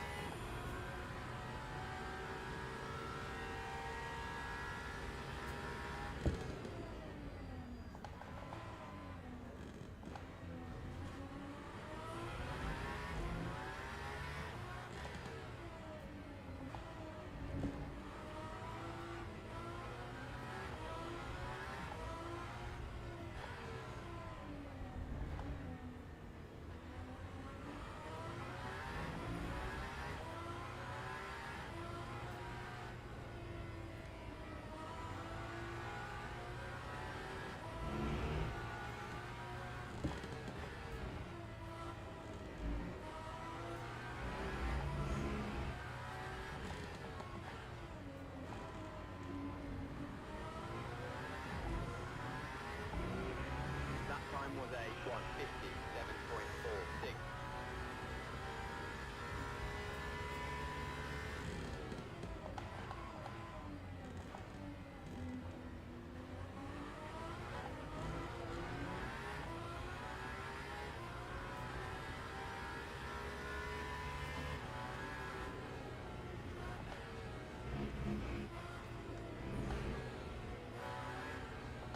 I gotta get around this guy.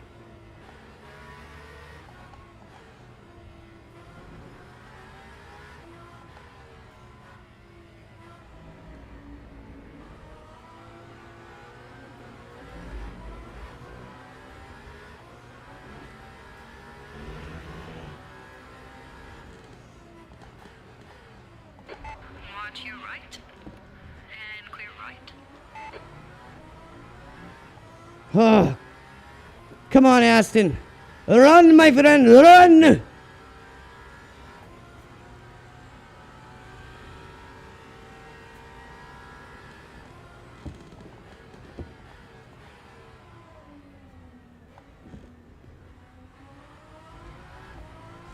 Yellow flag in sector 1.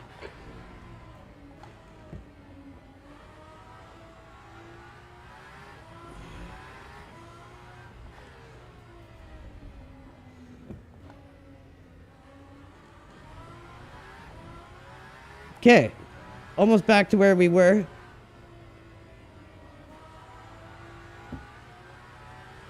The track temperature's rising. It's now 42 Celsius.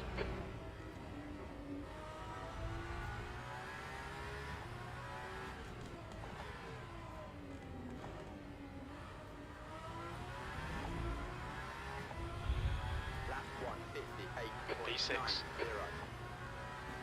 8 laps.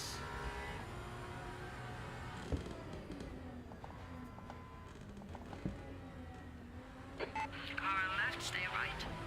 You're clear left. The gap to E7 behind is now 0.41.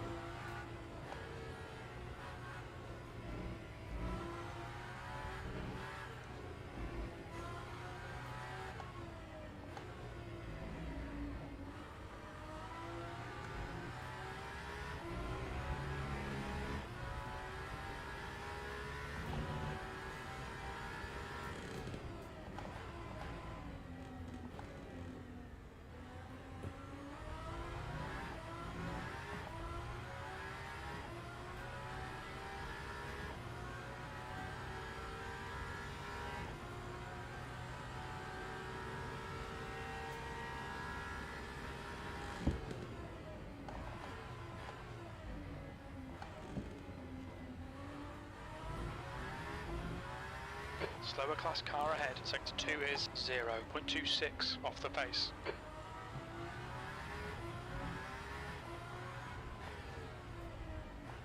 You're locking your right front into turn 13.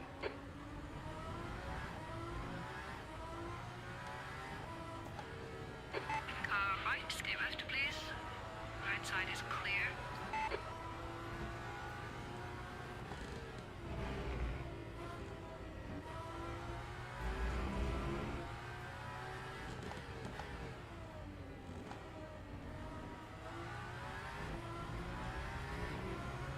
Time 150. Pay attention to track limits, please Andrew. Sector 3 is 0.6 off the pace.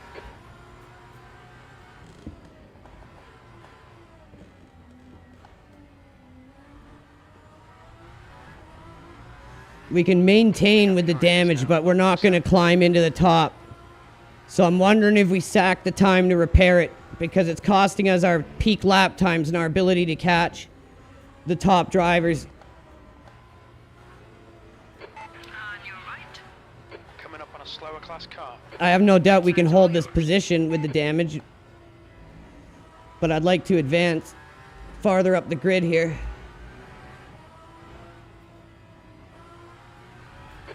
Right side. Clear right.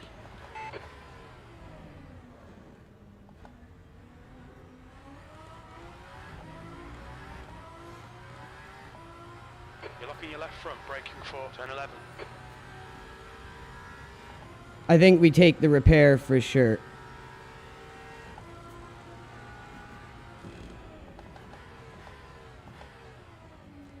Because then hopefully we can get back to running 55s and start pulling into the top.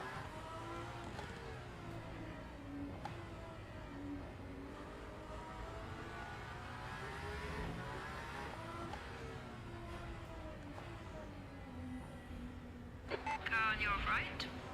Right side's all yours. We've been warned about track limits.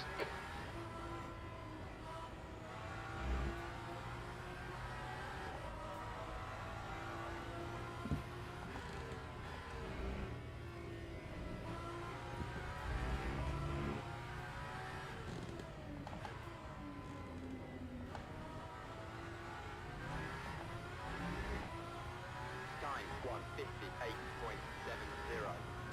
158.70. 7 laps left.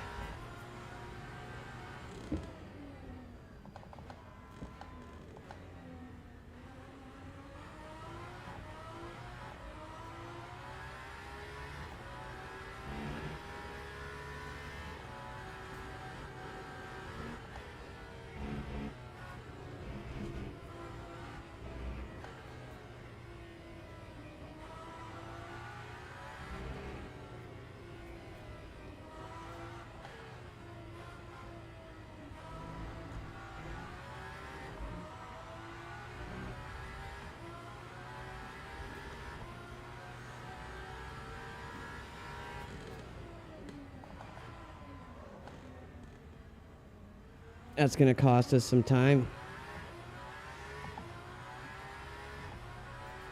Thank God the exit speed of the Aston with the setup just kills it. I did a 55.8 on my third lap, and then I got damaged, so I wasn't able to really track it over the long term. Approaching a group of But slower in class testing, cars. I was running anywhere from 55.6s, 55.4s, 55.8s, Seventh and then position, obviously behind traffic. now, 0.7. But with this damage on the body, it's slowing me right down. Car left. Clear left. But remember, Randy, we have a whole week, man. If we're already running 55s, come the event, we're going to be just fine.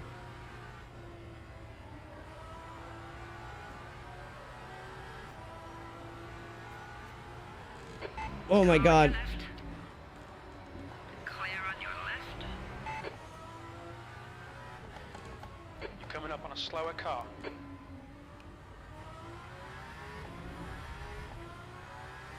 Your last lap time was at 158.55. Right side.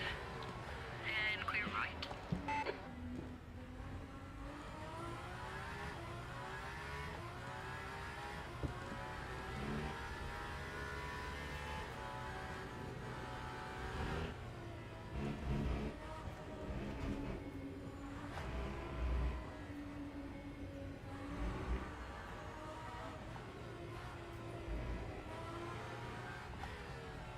We just set pace for sector 1 again for the 3rd time. Right side is clear. And that's with damage. That's right, speed don't kill, traffic does. I'm upping my traffic game even more. Pushing myself to get better and better through traffic because that's already where I have an advantage over a lot of drivers. So I'm just continuing to focus on my strengths while I shore up my weaknesses like my pace little by little. Slower class car ahead. We've had a cut warning. Keep it tidy, please, Andrew.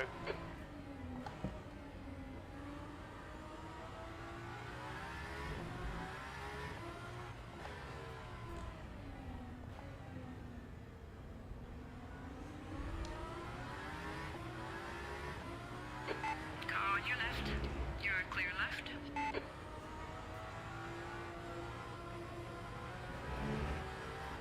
On your left. Clear left.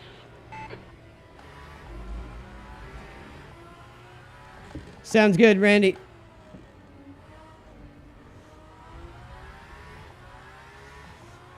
Got 5 laps.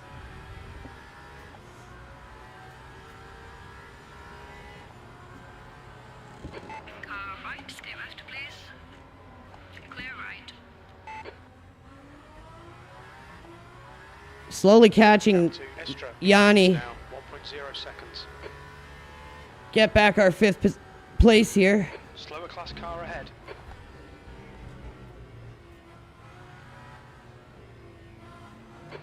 Watch your right. And clear right.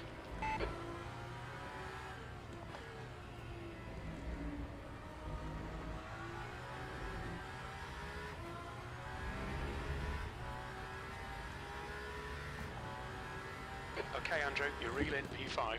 In. The gap's now 1.1. They're slow through turn 4. I know he's slow. Slow, slow, slow professional drivers.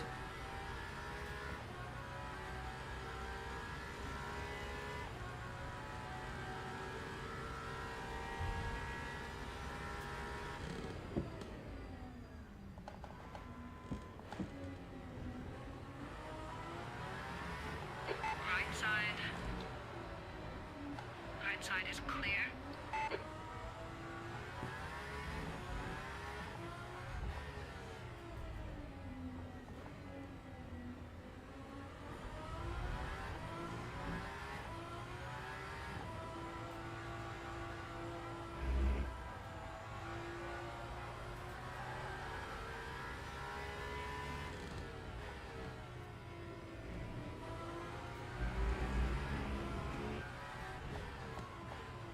Coming up on a slower class car.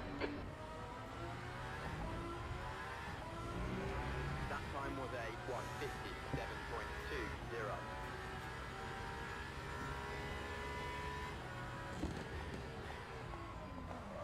1:57.20. Ooh, I had to lock up. I would have hit that guy. I couldn't get around him in time. I don't know how we pulled that off. Oh, wait, I do. SRP-PRO pedals, baby. On your right. You're locking your fronts going into turn 1.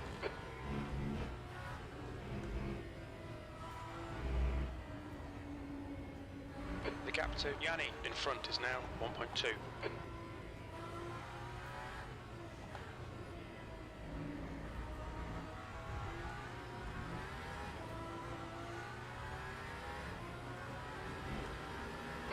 Watch your right. Woo! 3 wide. Stay left, please. Right side's all yours. Got to take advantage of the traffic there.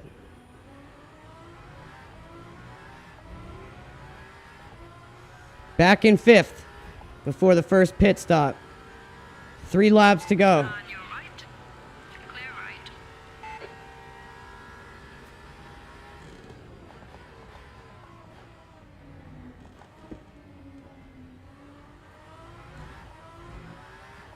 P5.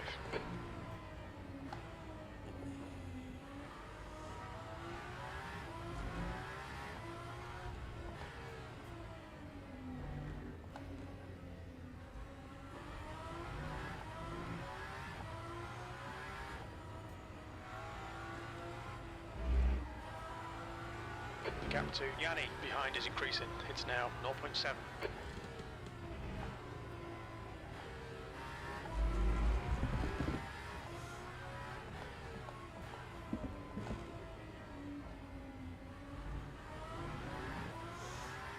Oh, my ass bone hurts so freaking bad. 0.48 off the pace. Sector 2 is 0.7. Cannot wait to get a new cockpit. 2 seconds off the pace. I know I'm going to get a lot faster when I get a better cockpit too. This one just kills my hip.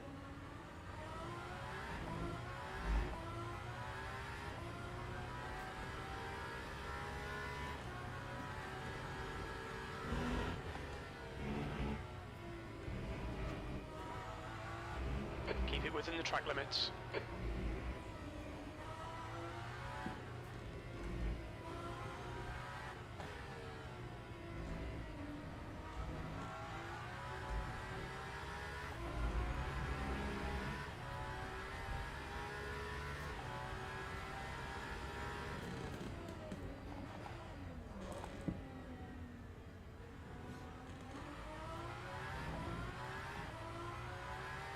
Right, the guy ahead of us is Boemi. You're locking your left front into turn 11.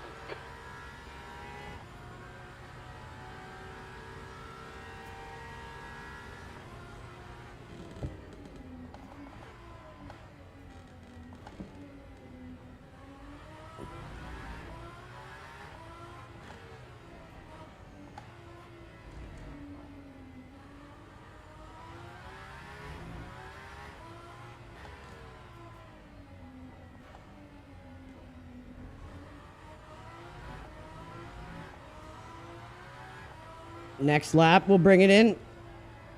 Or the lap after. We'll see.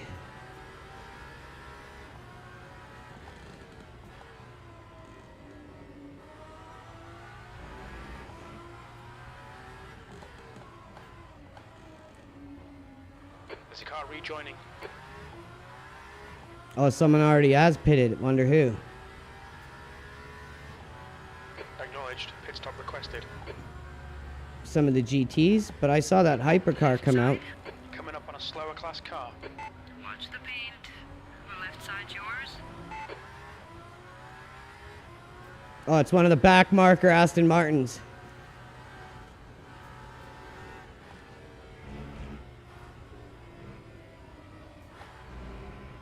The pit crew is ready. Pay attention to track limits, please, Andrew.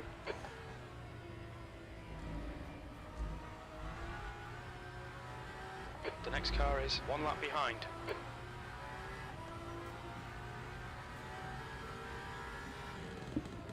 Just about to lap Gamble on AMR. Not making the Aston Martin look as good as me and Randy could. Reach out to me and Randy, Aston Martin. We'll get in the car. We'll do it. We're crazy. We'll just do it. Just give us the car and we'll totally do it. I'm not joking. I would. And I know Randy probably would too.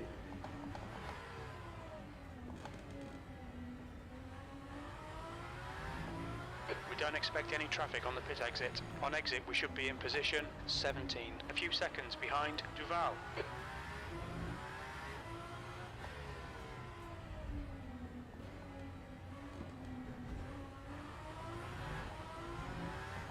Yeah, I don't think we're going to have enough for another lap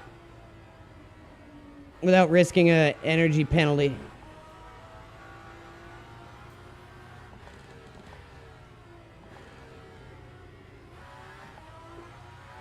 Actually, we could.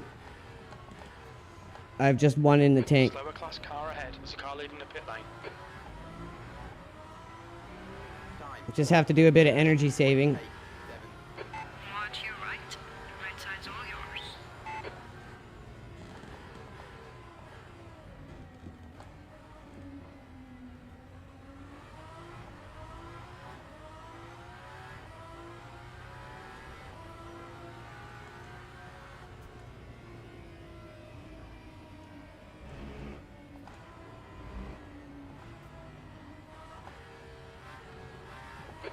Right side. Right side is clear.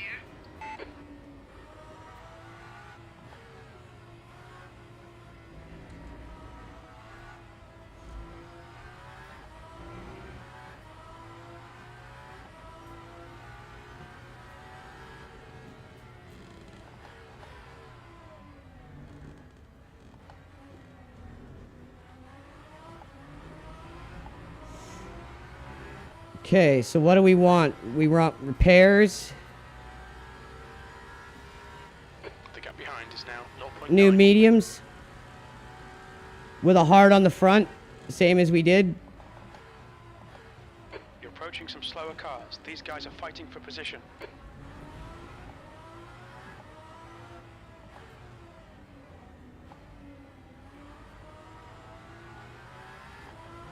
The leader, Huoko, is pitting. Huoko in front is... Right side. Clear on your right. Buemi ahead is pitting.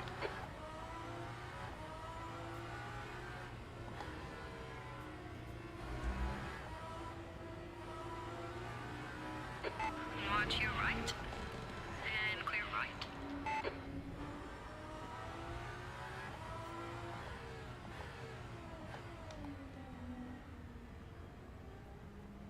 The stewards have warned us for cutting the track. Oi. Between the white lines. Box in 1,000 That time feet. was a 2-0-4-1. Okay. Good first stint. Sweating like a mother. Box in 5, 4, 3, 2, 1. Box now. Okay.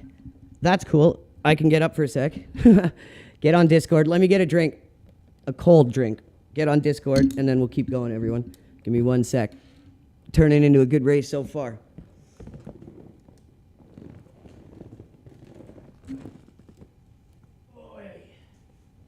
I need to go put the wife beater on. It's too hot. Be right back, guys.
All right, we back. Sweating up a storm. Now we comfortable, at least. Not going to be sweating so damn much, but the sweatiness will continue because I'm pushing hard, trying to drive as fast as I can through traffic, up our lap times, and just get in form for next weekend so we can be as competitive as possible.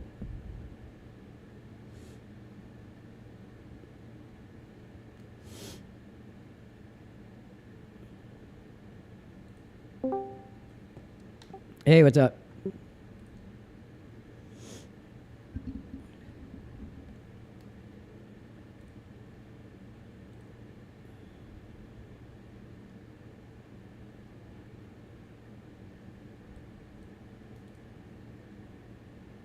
Okay, so tires took a pounding. So that's going to be the strategy I guess we're going to go with. It just seems like it's going to go through a set of tires really freaking quick, but we'll see. Hey there. Hey, how's that going? Hey, it's going good. I've been listening to you while trying out your setup. I'm in partial agreement with you. I just think the first 3 gears are most important on this track. And it extends the range of those gears. And I find I'm carrying through speed in the slower sections more with it. Yeah, I'm not sure I'm on the same place with you on the gear setup. I like the change to the diff. And definitely, I think you get a little more out of the S's with the Le Mans setup, but I kept losing everything I was gaining on the backside. So I'm trying to work through that right now. It took me a while to get the hang of the gearing. You got to use first gear more than kind of going into second so quick.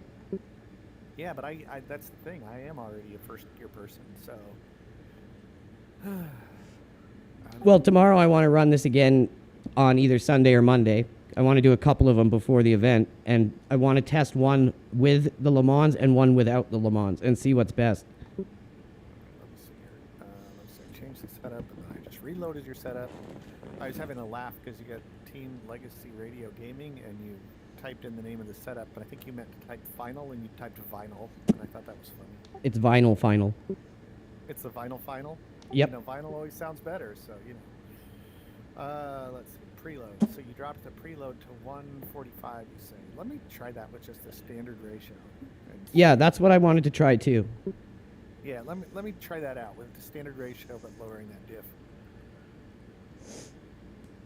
So I've got the volume down in the game so I can hear you good. So this way I can kind of like kill 2 birds with 1 stone. You can race, I can test, we can talk. Holy cow, Randy, we've got 37,471 points already. Wow, go team. I don't know what that means. I don't either. I mean, I do kind of know what it means, but I never really cared. It's like, knowing is not going to make me go any faster, so... Right? I've never done this co-op before. This is the first time. Oh, I've done it. I've done a couple of different races. I mean, you can cheat in it. Like, if you, like, completely wreck the car, you could just kill the game and go back in and reload and try again. Or if you pause it, you can say restart stint. So you can kind of have a little bit of a mulligan there if you really screw up. It depends on, I guess, how you feel about that. It's clear. Don't cross the white line. If you go, I want to live or die with my mistakes, then I guess you can suffer. But Okay, Andrew. I found the traffic is definitely a learning experience on this course. Oh, I love it. You got to really figure out where in these S's and whatnot you sneak through. And some of it is not realistic because some of it is going to be, people are going to act differently than the AI here. When they see a hypercar coming through some of these GT3s, they're going to do different things. Whereas the LMU AI tends to be, I would say, a little more stubborn and robotic about saying, you know what, it's my line, I'm taking it, dang it. Shatan is pitting from P4. I think he'll come out just in Well, front. we lost a lot of position from repairs, but that's okay. We needed those repairs to get back to pace. Gosh, so much depends on how you get through those S's. It's amazing how much the S's matter. I'm setting pace through there regularly.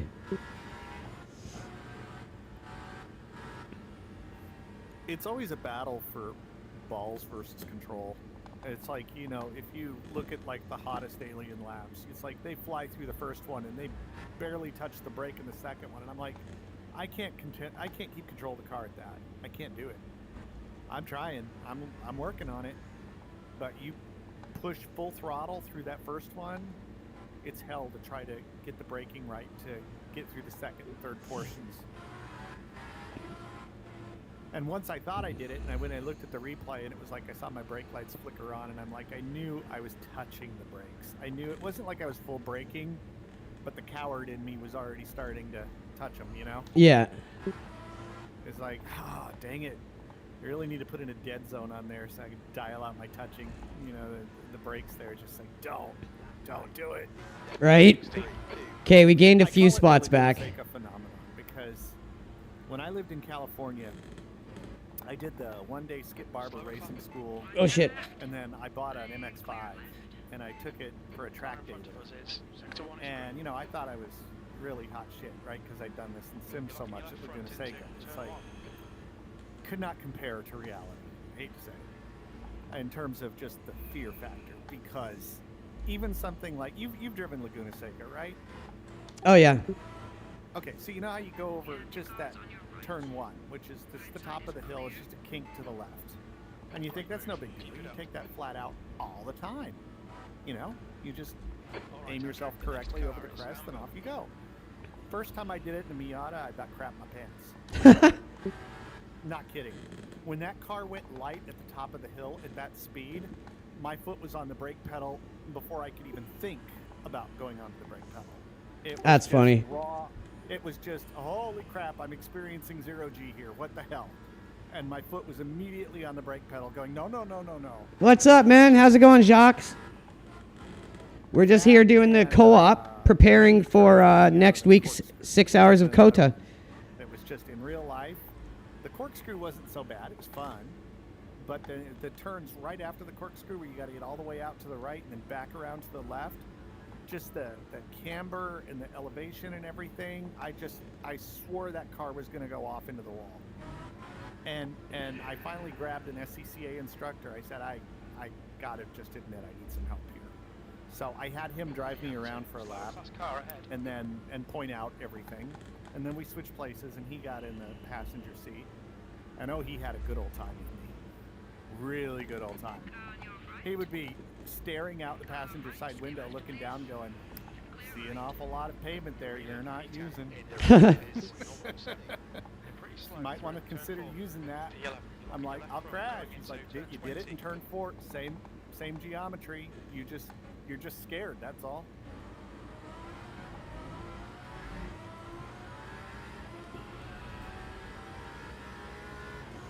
But yeah, Jacques, me and Randy are preparing for next week's 6 hours of COTA, doing some co-op here against the AI. Ooh, come on. With, Keep her out. Keep her out. Telling you, when you first do it and you get the physical sensations, it's a different banana. On your right. Clear on your right. Now we got It's to just an MX-5. get back some of our Right side's all yours. real estate here we just lost. Getting used to this thing on cold tires with a hard on the front. Our other tires we Your started second with. stint You're starting? Yeah. Yes. Okay.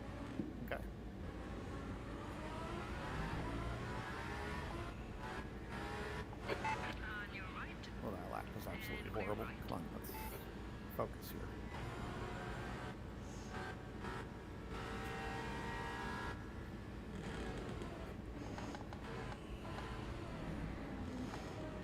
How you doing, Jacques? Are you going to be doing the 6 hours of COTA? We're also experimenting with a new setup right now.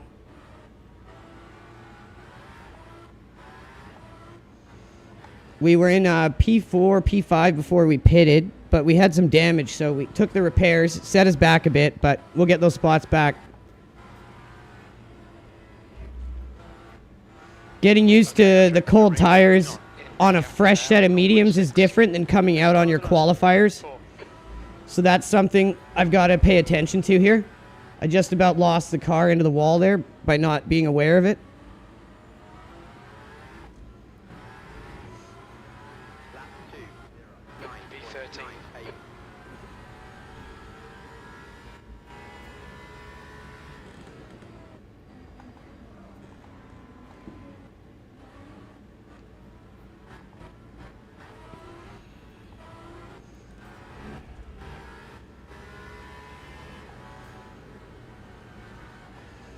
Come on, dude, don't slow me. Class car.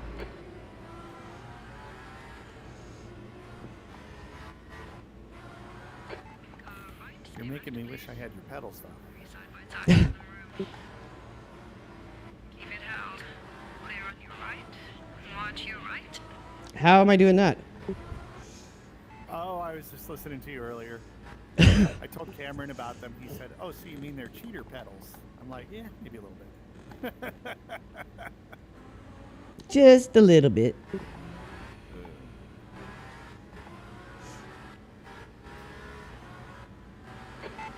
side. Right side's all yours.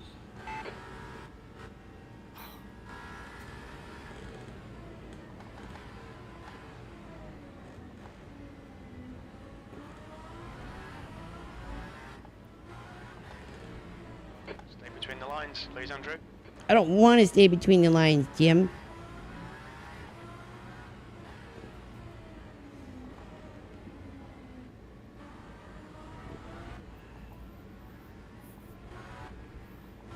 Okay, tires are slowly coming in. Drive like that Rodriguez fella. Most of them. Kevin Estra especially. Increasing. It's now 1.2. The driver in front of us is Shatan.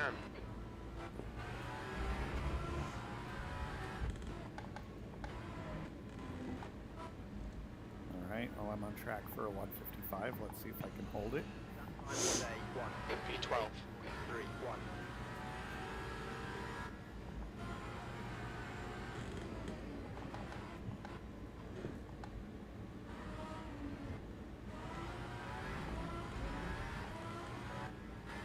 Now no one to slow us down, hopefully. I bought my first pair of sim racing shoes yesterday.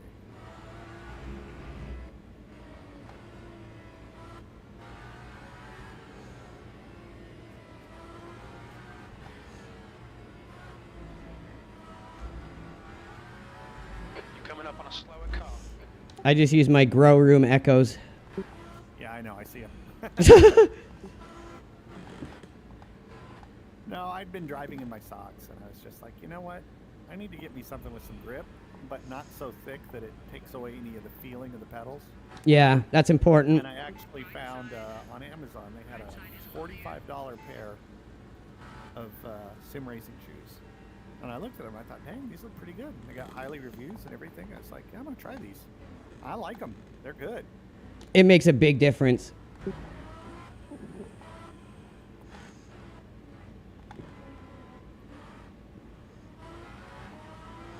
These you need shoes, like you can't do these with socks. Yeah, I imagine so. Well, it's just like your real car. Most people don't drive their real car in socks. Like I can set these to have like 70 kilos of pedal force to have to move it. And that's when you get faster. I just can't do it with this cockpit because the whole cockpit jumps off the ground before the pedal will move. Over to your right. Yeah, what cockpit are you using anyway? Clear right. Just a GT light cockpit until the upgrade comes that I can't talk about. Okay.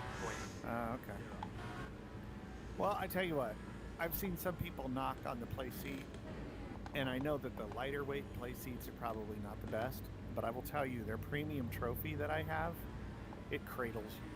I've never felt an ounce of discomfort in this chair. For an entry-level cockpit, this is great.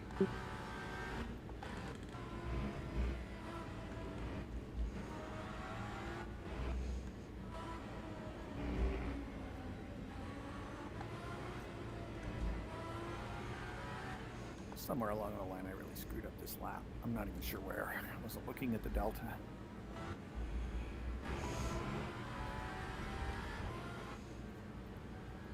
You're reeling V11. It's one of the things I respect about Jardier, how he can yak his brain off while he's doing stupidly fast laps. It's like, how do you do it? I have to shut up if I want a fast lap.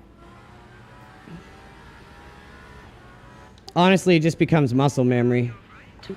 Right side's all yours.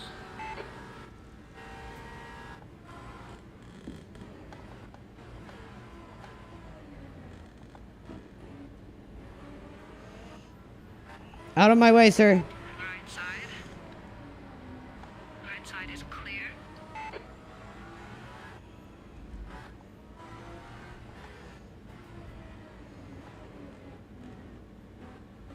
Catching up to these guys. Okay, Andrew. The next car is Bamber.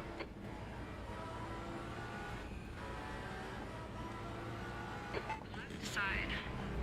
3 wide. Keep on the right, please. Clear on Woo! Well, my fast lap right now is sitting at 155.584.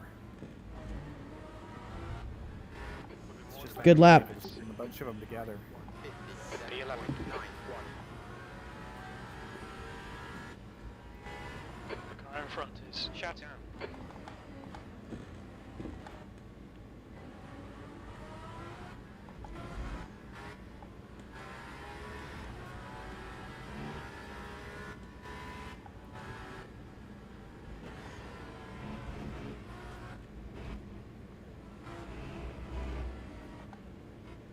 The gap to P10 ahead is now 0.8. You're coming up on a slower car.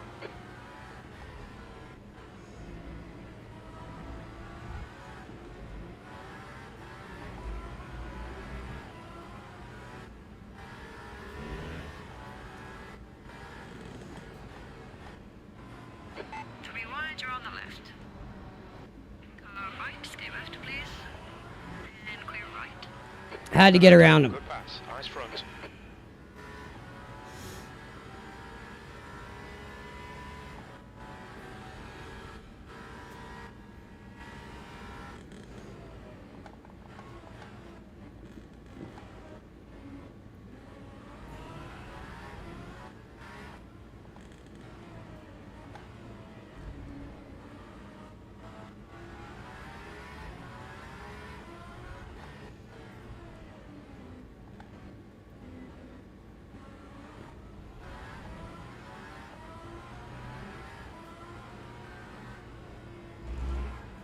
Come on, Sassy. Coming up on a slower class car.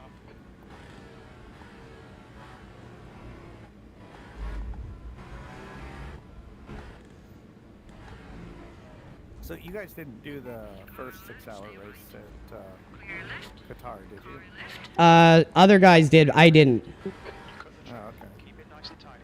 10th The position. GT guys did? Yeah, then we did it on Sunday. So you did do it? Yeah, we did it, just not on the first day. Oh, okay. Me, Ishi, and Nova did it. How smoothly did it go? Pretty smooth.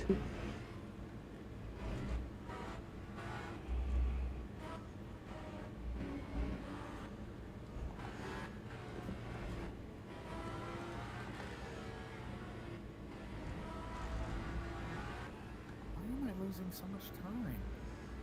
I gotta look at this. I don't quite understand where it's...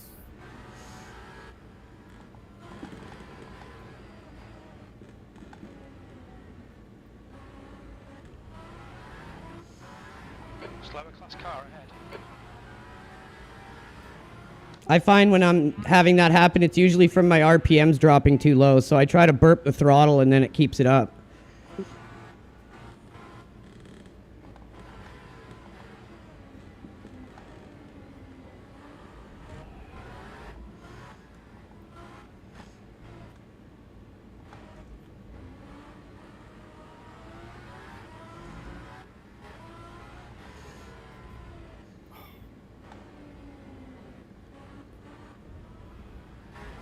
Feels like those S's are just like such a knife edge thing. If you do them perfect, you're fine. If you do them wrong one way or the other, they get you.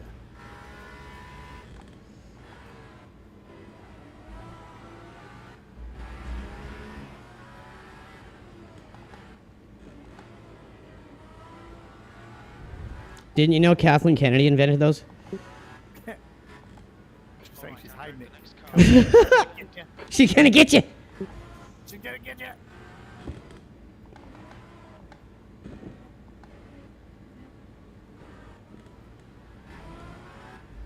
Coming up on a slower class car.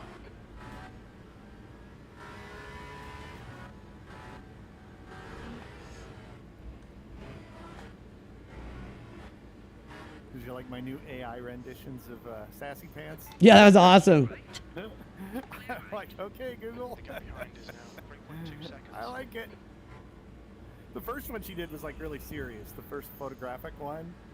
And I was like, no, she still needs to be sassy. I need that facial expression from the cartoon. And then it spit that one out, and I just died. Like, yep, that's it. We need merch. I really want. Yeah, we need merch, and we need to be able to use Sassy Pants in practice. And Yeah, man. Come on, Le Mans. I shouldn't have to be stuck with green unless I'm in the actual race session. On your right. They're still with you. And like literally green is my least favorite livery for the Valkyrie. I mean, I'd laugh if Aston Martin got in touch with us and they're like, hey, we want to use that. We like your sassy pants. Let's talk.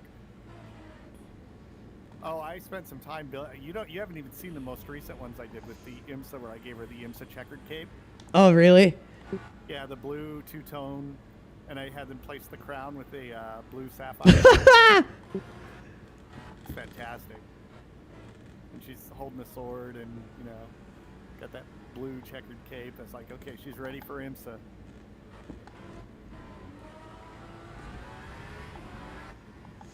Oh my God, she was a scream in real life. 57.65. I've never seen a crowd of people react to a car the way they would react every time she would come around. I know, and they got that freaking slow dude Gamble driving it. Not in IMSA. No, in WEC. Yeah, in WEC, yeah, I don't know. I know that the WEC car doesn't sound as good as the IMSA car, though. Because apparently in Europe, you gotta have mufflers. Lots of mufflers. Can't break those noise ordinances. Whereas when Sebring, she was free to scream.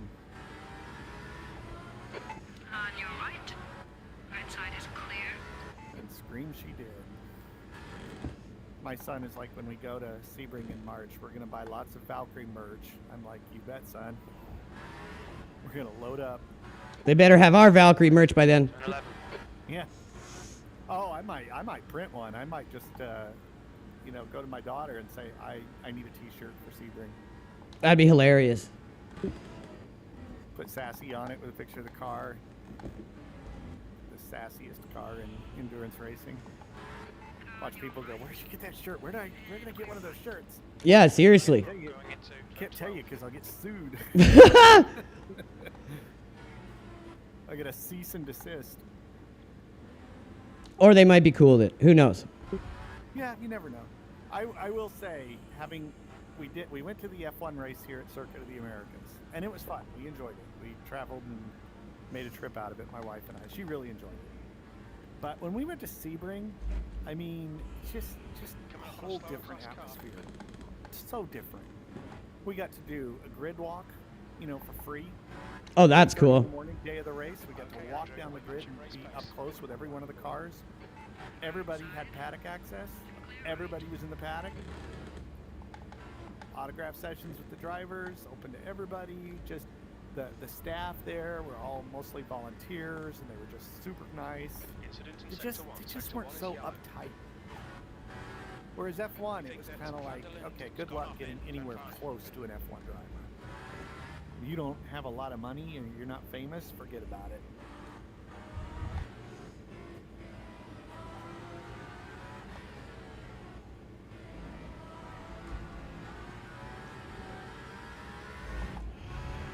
But I was like, I don't know if my wife would want to go back, because endurance races, it's a 12-hour race, Is she going to want to go back and do this again? Or is she one and done? And she's like, no, I want to go all 4 days. Like, That's awesome. Dang, let's do it. Right? Let's do this. And they have trailers there with iRacing sims. Squeedy. I don't know why Le Mans Ultimate, I guess they don't have money to be at all the events. But, and I guess since they also don't have an IMSA license. But iRacing was there, and there was always a big line of people wanting to drive the sim. We didn't bother this time, but I have a feeling next time, especially with all the work that Cameron's done at Sebring, Side's yours. he's going to be like, let's do it. I'm going to burn these guys. The iRacing Sebring's so much easier to be fast on. Yeah. Like every other track in iRacing. Oh, I'm going to prep him before we go next time. I'm going to say, I know you're used to this in Le Mans Ultimate. Let's do some laps in iRacing so you're nice and comfortable. And then when we go to the track, I'm going to have everybody going, who's this, 12-year-old kid who's kicking everybody's asses? Yeah, if he's used to the one in Le Mans, he's got a head start because it's the harder scan. Yeah, as I said, it's like, I'm not even sure I'm going to drive. I'm just going to let him drive and then have everybody go, dang. kid can drive. See front locking going into. Oh, when he had Jardier cracking up during the community race. That was so funny. Please, just wait for the straight. Just wait for the straight. Don't kill me, please, Cameron. It's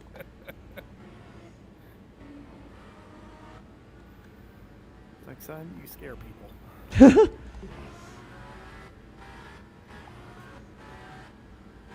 So after that 25-second damage pit, Cameron.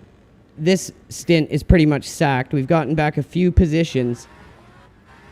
But next pit, we won't be in for that long. You're locking your left front into. And we should be able to get in and out before everyone else This does. setup is definitely comfortable to drive. So there is that. I haven't had a lot of surprises in it, which is good.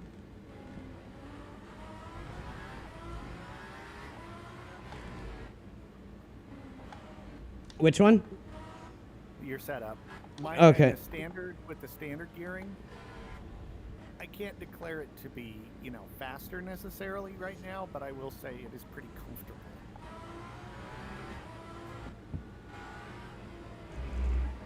I'll have to try it after this.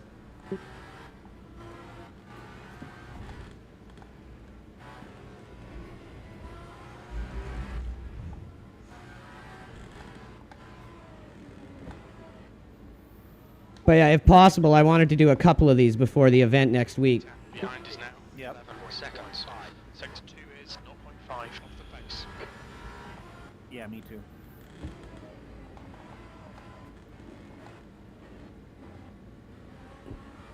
The other thing we need to look at is, you know, measure our, you know, do the whole thing and look at the number of stops you had to make, look at the, you know, look at the fuel economy numbers, figure out what our strategy is going to be.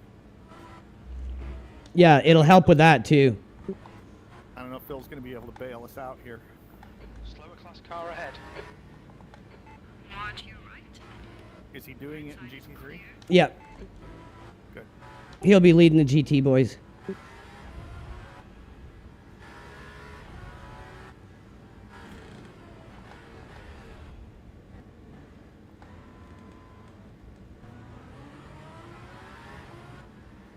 Right side. Clear on your right. My tire wear is 70, 78, 87, 87. So it's my front tires that are taking the beating right now.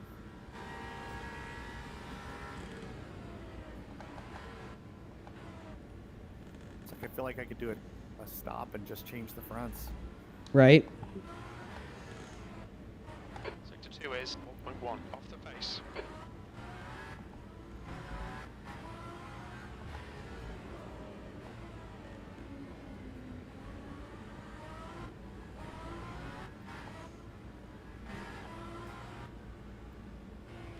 So each of these is going to be 90 laps each, and we're going to try to do a few before next weekend, and that's not counting all the just solo practice we're going to do. So I think we'll definitely be in race shape. Unlike Qatar, we just didn't have the time to prep, or we didn't have as many drivers good on Qatar. We have some guys who are decent on COTA, and now it's just about shoring that up. Back hairpin. I gotta say, I feel like I'm really sucking there today. Okay, Andrew, there's a group of slower cars ahead. These guys are busy fighting each other. You're reeling P8. So now I've only got you on the Discord, so I can't hear anything from you two. Just FYI. Left side. Clear left.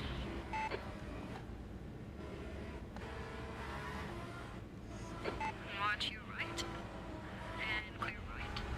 The gap to 10th position behind is increasing. It's now 13 seconds. I was just weaving traffic. That's okay. And just so you know, if you say anything and I don't hear it, because you didn't key the Discord mic, that's why.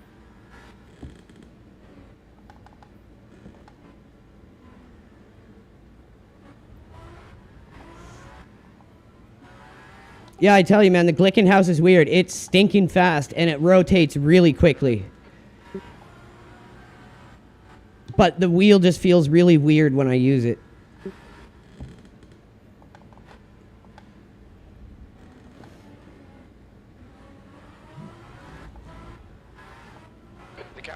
Speed ahead is now 30 seconds.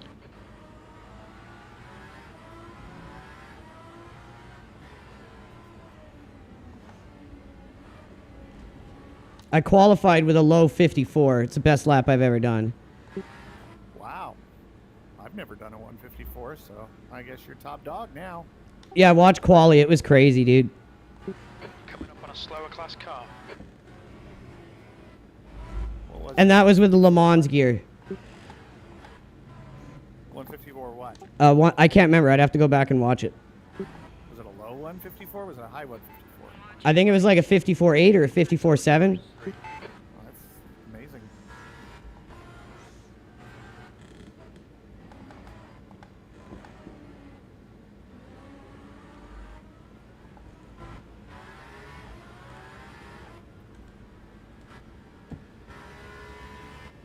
So we need to do is like go like offline practice mode.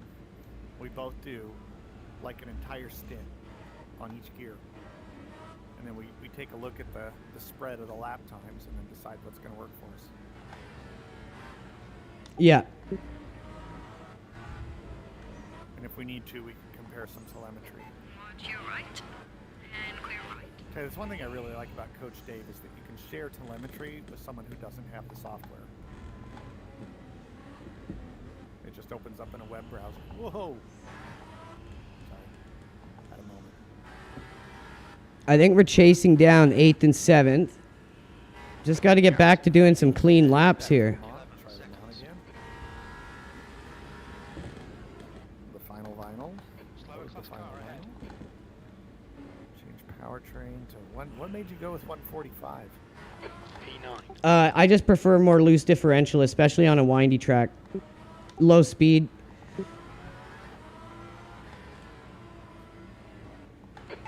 I find if the differential is too locked, you're just going to end up pushing through corners. Oh, there's a lot to say for comfort. All right, ratio set. Come on, let's do it. Oh, good. I got fresh tires. All right, let's see if the Le Mans ratio makes me change my mind. I mean, I go into first gear anyway, so it really honestly would not change much my current gearing. It just means that when you're going down the back straight, you're only in sixth gear. Yeah, but you hit a higher speed.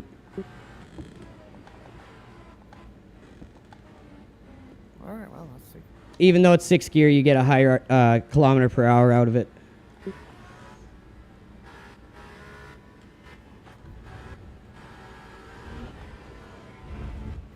Let's give it the old go. I'm very open-minded here. I literally will do anything to this car that'll work. Seconds. That's legal. Slower class car ahead.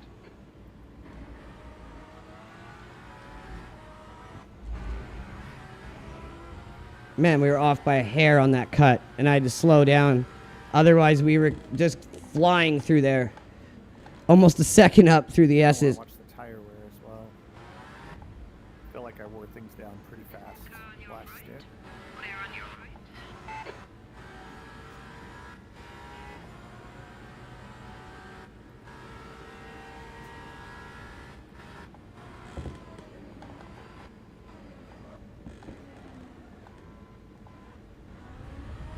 Whoop, a little too fast. Of course, you know by live streaming this, we're giving away all of our setup secrets here. Is what it is. All those Valkyrie competitors are going to be listening in going, okay, hot tip. If we do well, then they will. They'll be like, what the hell is that car doing? Yeah. They're either going to be laughing at us or crying at us.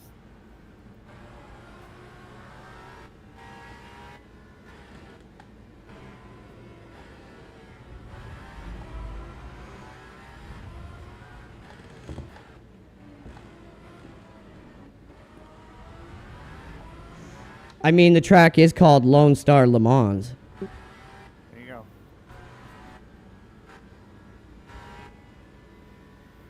My wife said to me last night, she's like, I wouldn't mind going back there for another race. And I was like, well, then you better get into walking shape again, because it's very hilly, you may have noticed. And you really feel it when you're there for the day. You're coming up on a slower car. It ain't just the track that's got hills. You definitely will walk your calves off P8. in a day there. Gaps now, 8.4 Now, obviously, if you seconds. just park yourself in the grandstands, you're fine. But if you really want to go around and see all the corners and everything, it's very hilly. Damn you, GT plebs. Right side. Right side is clear. Car on your right. Around the left, 3 wide. Right side's all yours. We didn't go up into the tower, though. They wanted extra for that. On your right. Would have been kind of cool, though. Car right, stay left, please. Clear on your right.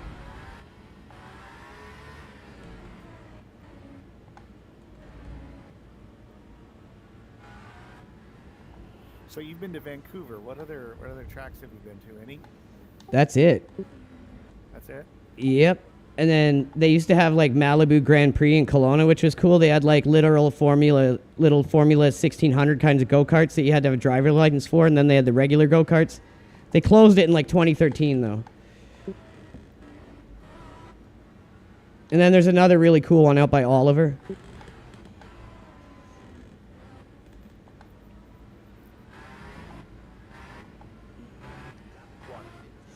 So I've been to Sector 3 years. Laguna 0, Seca several 148 years. off the pace. Sonoma to see the NASCAR road course race. Long Beach, saw the Long Beach IndyCar race. This is back in the late 90s. Of course, COTA, Sebring.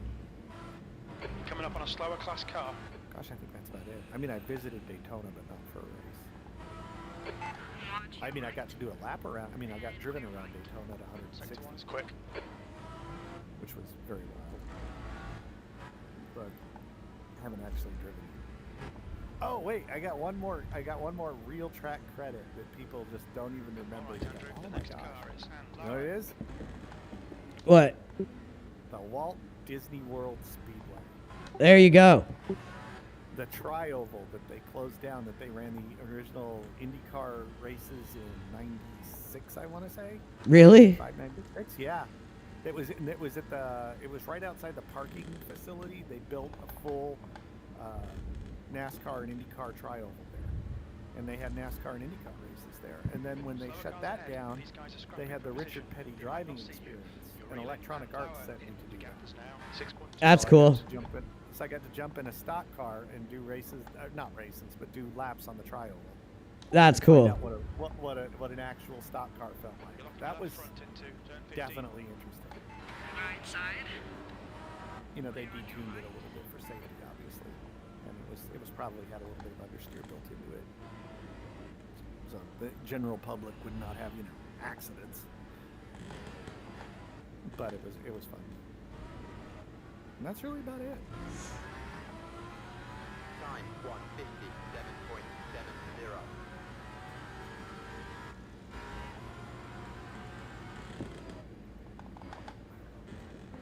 What weather temperature settings did you put on for your practice sessions?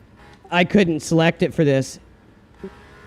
No, not for the race session, but when you were just doing practice, do you typically run? If you click on the sunny, you get like 34, 35 Celsius. Oh, I just let it, whatever it comes with. Yeah, I think every time I fired it up and don't touch it, it's only like 18 Celsius. And being an American, that's 76 degrees Fahrenheit. So it's actually slightly cooler than I would expect. Right? So, but the sunny is like over 30, and now you're talking 90 degrees Fahrenheit. So that's pretty tough. I would So say I the don't- COTA is probably going to be hot with it being like in what, Dallas, isn't it? It's in Austin, and it's in September. I would probably, if I were going to guess, I would say somewhere in the 80s Fahrenheit. So call it 25, maybe 26 Celsius. That would that get you 52. Add 30 to that, you get 82. Yeah, that sounds about right.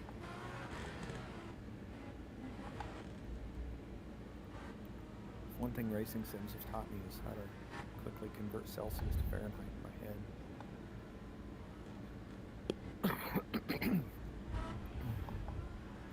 So how goes your stint? Going good. All the AI is starting to hit like 57s, 56s. They've dropped off hard now. And what are you doing? About the same. 56s? Yep. Good. Yeah, if you can if you can manage with traffic, if you can manage 56 or worse low 57s, I think you're doing really good. I think it's unreasonable to think you're going to run 55, 56s in traffic all the time. You're gonna run into cars.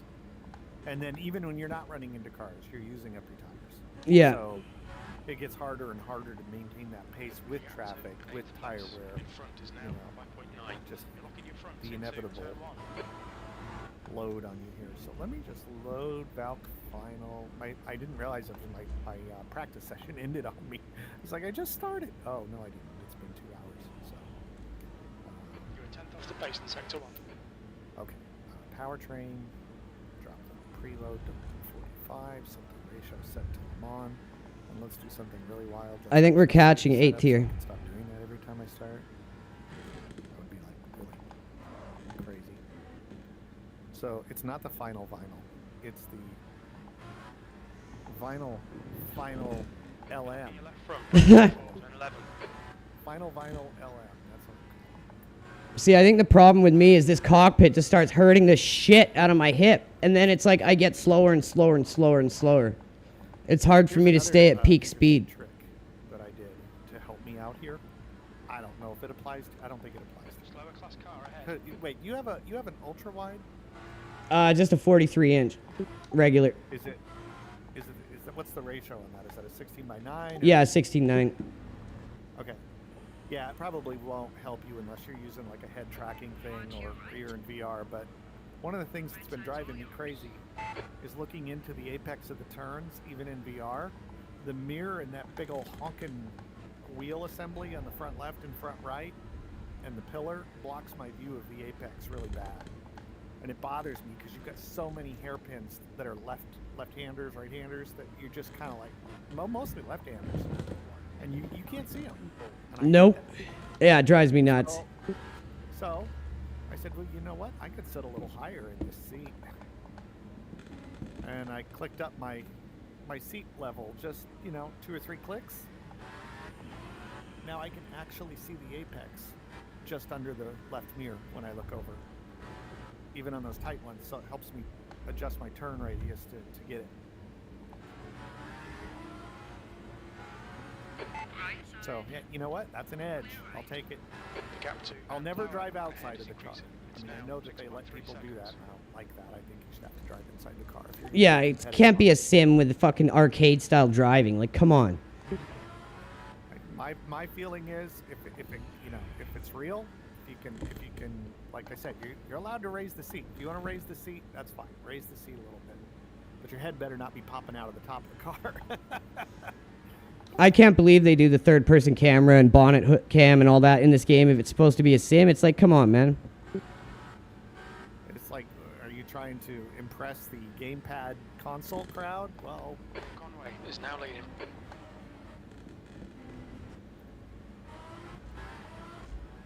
I also think, like, the EA F1, you see the esports guys, and they're all... Oh, it's so dumb. Above the Halo cam? Yeah. Like, why is that okay? How is that in any way replicating real life? 13. No, it isn't. To me, that's just stupid. Now, one thing I will say is a big advantage for VR is that, like, if you're playing on a 2D screen, you typically will hide that Halo column because it blocks your view. And people go, well, that's not realistic. They don't block it in real life. It's like, yeah, and you find this out really quick if you put on a VR headset. If you put on a VR headset and you leave the halo visible, you don't see it. 59.7. Because your eyes are stereoscopically on either side of it. And they literally cancel it out. It's crazy. It works. I'd believe it. And it's and the real drivers have said the same thing. They go, well, you see with that stupid thing right in the middle. They're like, don't see it. It's basically invisible. And it only works because you have an eye on either side of it. And it just cancels it out. But that doesn't work on a 2D screen, but it works in VR. Sector 1 time is good. So I don't have a problem with them, you know, hiding the halo in 2D. Anybody says, "Oh, that's not realistic to hide the halo." I'm like, it's not realistic to be staring at a 2D screen either. So. There's that. But sitting above the car in a different camera, where that's a different issue.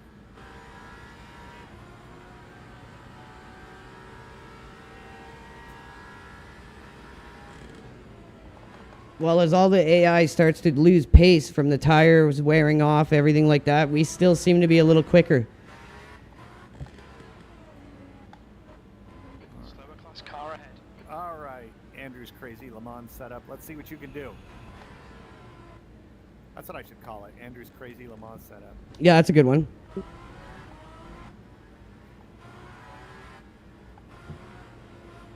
And I responded to the call for action by locking my brakes in turn 1. Car left. Mid corner.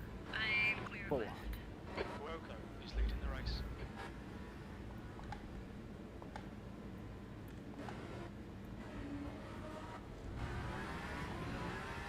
Okay, Andrew, you're reeling and lower in. The gap is 3.2. Like, this is one tick under professional, like you said. Yep, that sounds like a good challenge. And they've dropped down, like, huge pace. That's interesting.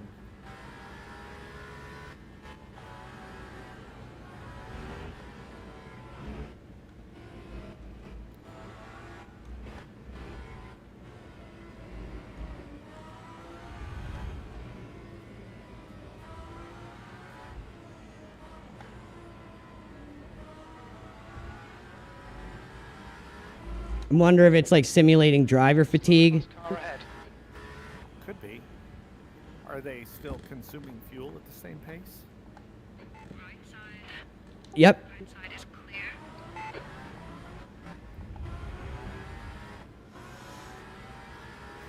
You're locking your left front. Good. 25 seconds repair cost me from 4th to 14th, and I've gotten us back in 9th now, so hopefully this pit cycle I come out same time as everyone and can climb back up.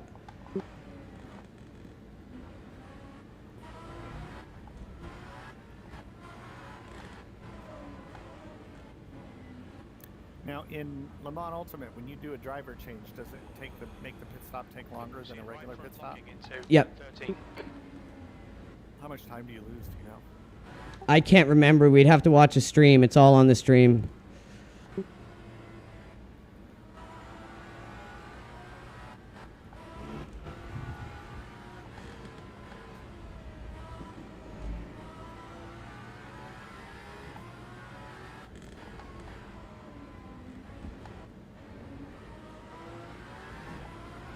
You're coming up on a slower car. The gap to and lower ahead is now 0.7. Right, stay left, please. Clear right. Right side. Clear on your right.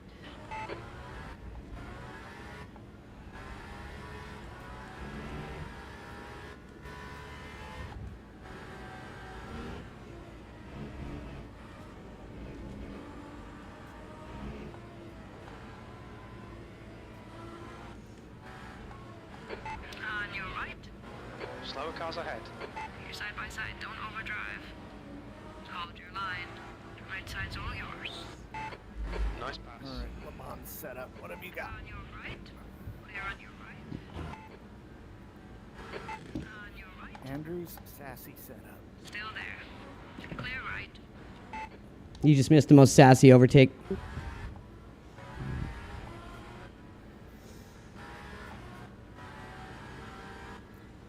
Sassy just stab someone?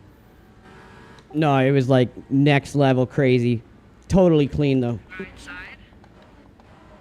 Alright, you're racing him. Keep it clean. Yes, I'm racing the Lexus. That's what we're doing right now, if you didn't know. You're locking your left front, braking for turn 12.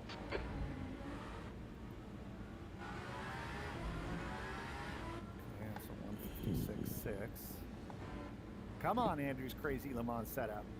We just have to get our optimal pace down, but I think our traffic laps, our overtaking ability, our later laps in the race when our rubber is gone, The gap behind I is think now is good. 2. We just have to get more 54s, 55s when our tires are in that optimal zone. Watch your right. Right side's all yours.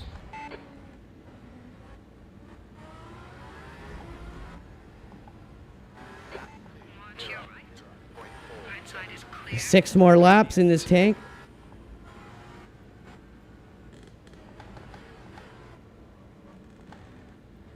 Left side. You're clear left. You're locking your left front going into slower car ahead. This guy's the class leader.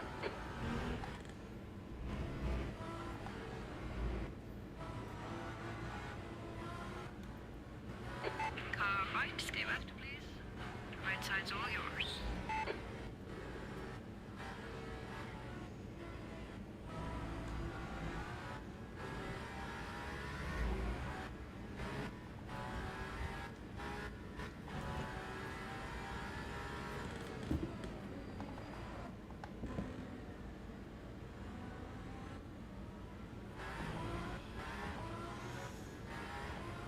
You're locking your left front I'm into wondering if it would be worth it to just go all hard tires.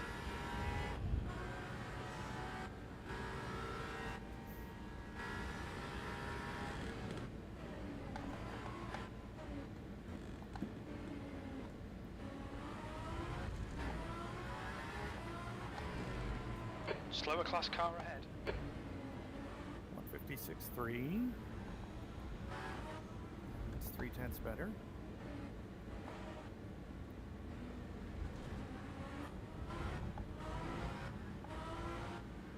Watch your left. Clear on your left.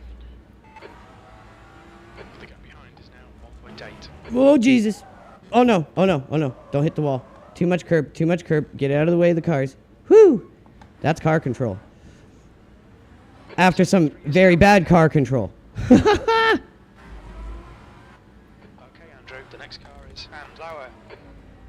You're locking your fronts into turn 9. Oh, the tires, flat spots feel terrible. This game does that so well. Time 2 E9. 0.39.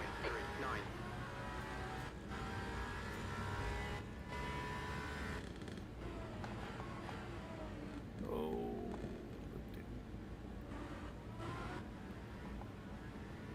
Right side. Clear right. Take a rest here. Sometimes you get to a point of diminishing returns, you start pushing too hard. Take a break.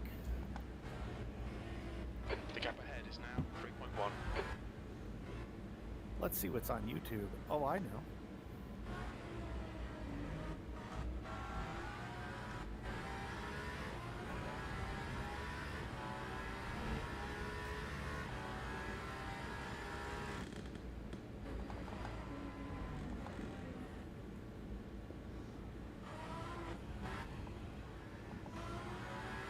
Angular, we're coming for you. Gotta do it all over again. Oh, my arms. Or actually, let's X. The delay in YouTube is ridiculous. You're coming up on a slower class car.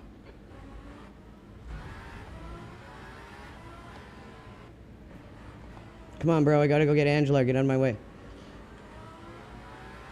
Car on your left. The left side's yours.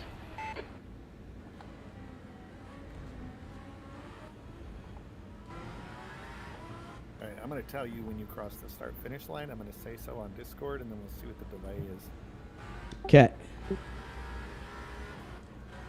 Can really feel the flat spots after that lockup.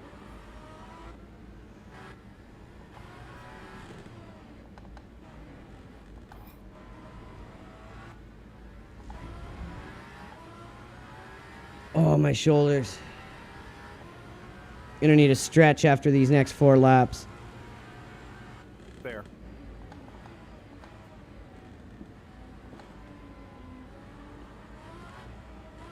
Ooh, the tires are getting saucy now after that slide. Yeah, I don't think we should triple stand. On your right. And clear right. to P8 ahead is increasing. It's now 4.0.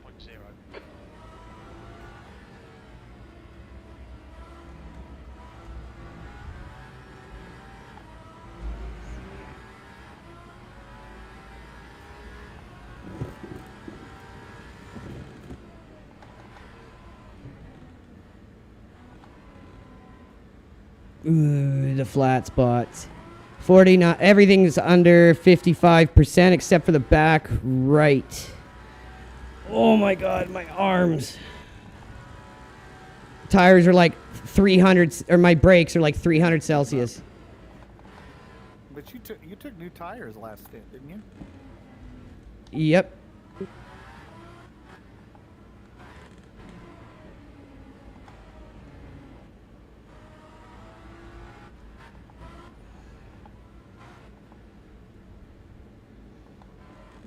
12%. Let's see. Guidi is at 13%.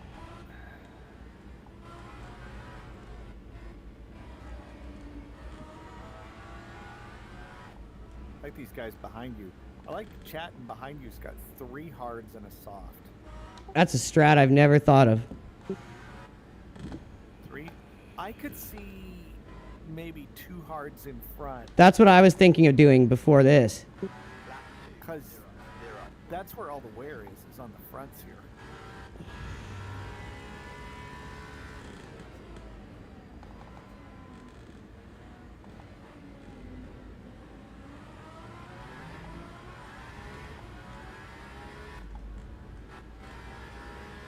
I mean, if you wanted to, I don't know if you wanted to do all 3 of your stints today, or if you wanted to pit, and then I could go for 2 hards in front and 2 softs and do a stint tonight, or 2. Whenever, if you're ready to go, I can end this one and you can go on.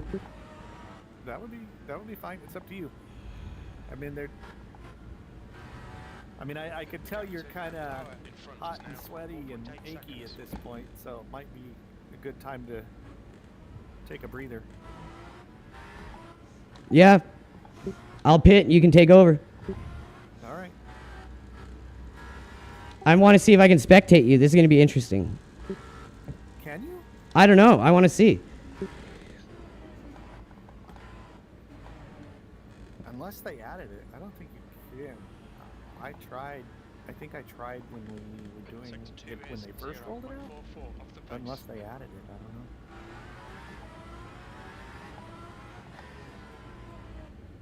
Because it's not considered like an online race, you know what I mean? Yeah. Like I'm not running on a racing server, it's only running on my box. Yeah. So if I'm not technically hosting, I don't think a server even really knows what I'm doing. So I don't think there's anything to spectate, because that would require my computer run as a server or a host. They need to fix that. Yeah. The alternative, if you want, I do have RC-PRO credits. I could also host a server and we could do dry runs, but we wouldn't have any AI. That's the problem.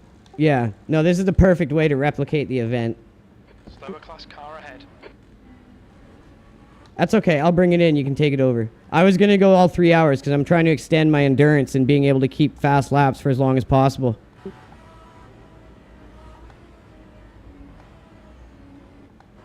You know, if you want to, it's no big deal. I'm okay with it. I just thought you might want to take a break. These tires are pooched. Yes, they are. They need a break. P9. I have like no grip. You're locking your fronts Yeah, going what into do we got? 6. 6% fuel. I got 1.9 in the tank. So this, yeah, it's up to you. If you don't feel like there's grip there, 10 seconds. you may want to pit before you spin out again. Yeah, I'll pit this lap. We're going to undercut him.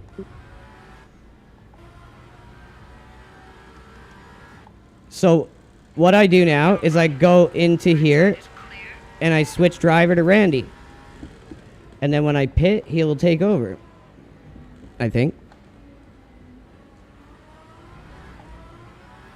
Yep.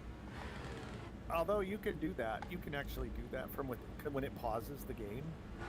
I think you can actually just go switch driver when you're in your pause menu in your screen. Oh, the way I did it, that's how you do it in the like the actual online events. The guy has to do it in the MFD. Oh, okay. Box.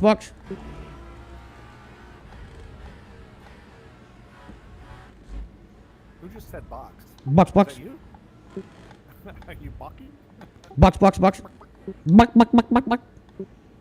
now, Lewis. Box now. Do not extend. Do you want same tires that I had? 1,000 feet. Go two fronts. Two fronts, okay. Oh, two hard fronts, two medium back.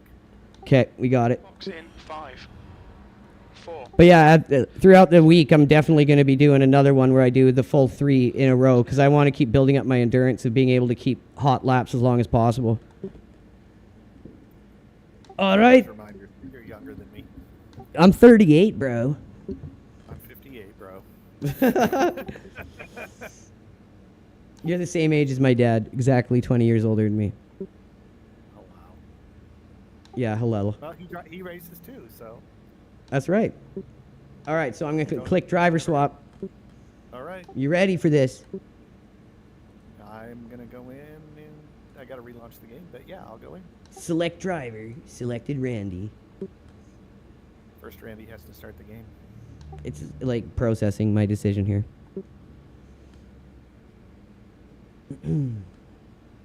Yeah, no, I like that setup. I'm just curious to see if the gearing is the right choice, but I'm leaning towards it is if you get the right RPM balance and the right gears in the right locations.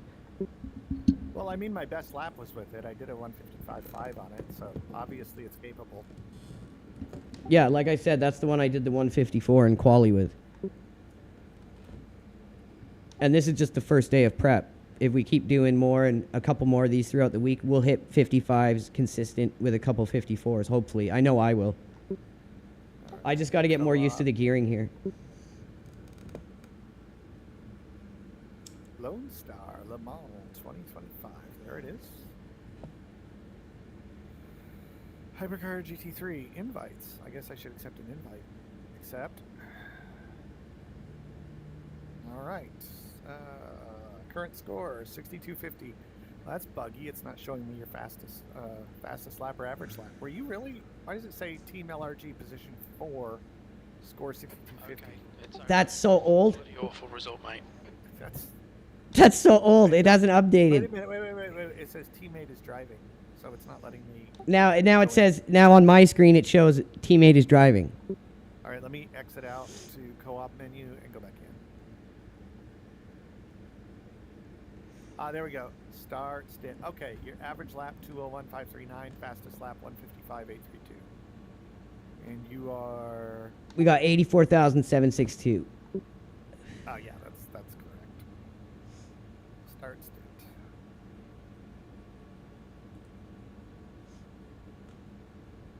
Yeah, I may have to at some point set up streaming. Yeah, you got him, man.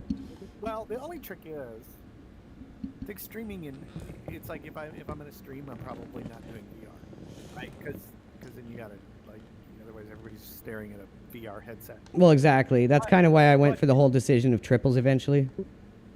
But as long as you don't care whether people see your face, you could still stream and show the game. Oh, totally. And anyone who can do a pedal cam and promote, I can get you pedals. Well, let me. The other trick is going to be setting up streaming maybe on a second computer. I wonder if I could do that so that I'm not stealing CPU from my computer. I wonder if that's possible. I mean, it is, but I stream off the computer I'm playing on, and it's fine. What computer are you running on? What's your Ryzen 7 5, like from a couple years ago. 4060 Okay. Ti, like 64 gigs of RAM, M2 drive. Wait, you're using a 4060? Yeah. Oh, okay.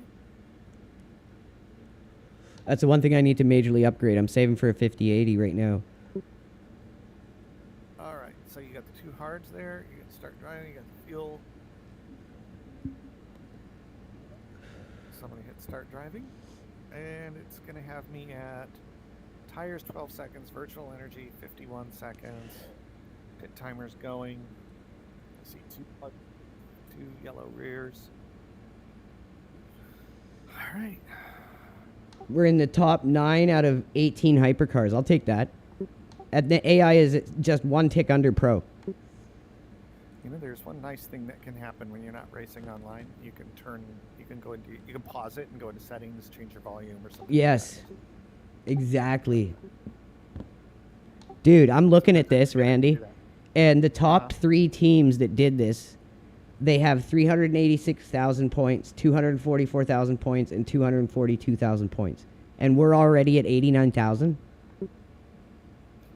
How long does it take to do a stint? Do you remember? It was like it was about an hour. Okay.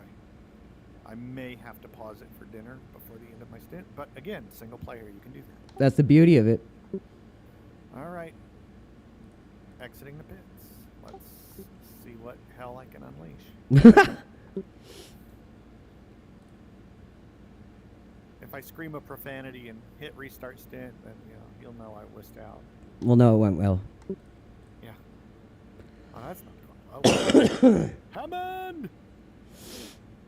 What did you do to my car? Oh, I'm getting a blue flag. Oh. Yeah, somebody went flying by.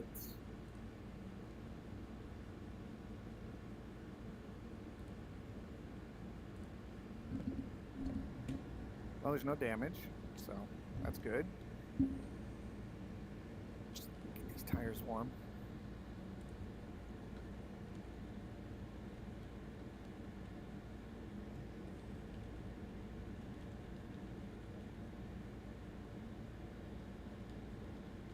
I'm in 15th place.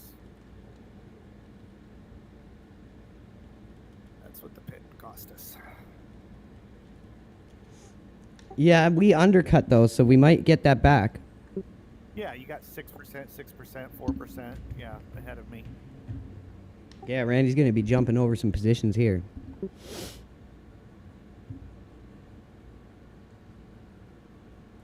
just take it easy and not lock up these brakes or anything stupid. All right, everyone. Well, we will be back tomorrow with some more practice. Got to treat it like a real endurance event, not like a sprint. For the upcoming 6 hours of COTA. Wish Randy luck. And tomorrow, we'll see where we're at. I've got another stint. He'll have another couple. And we're going to see where we get. But we're already at 89,000 points.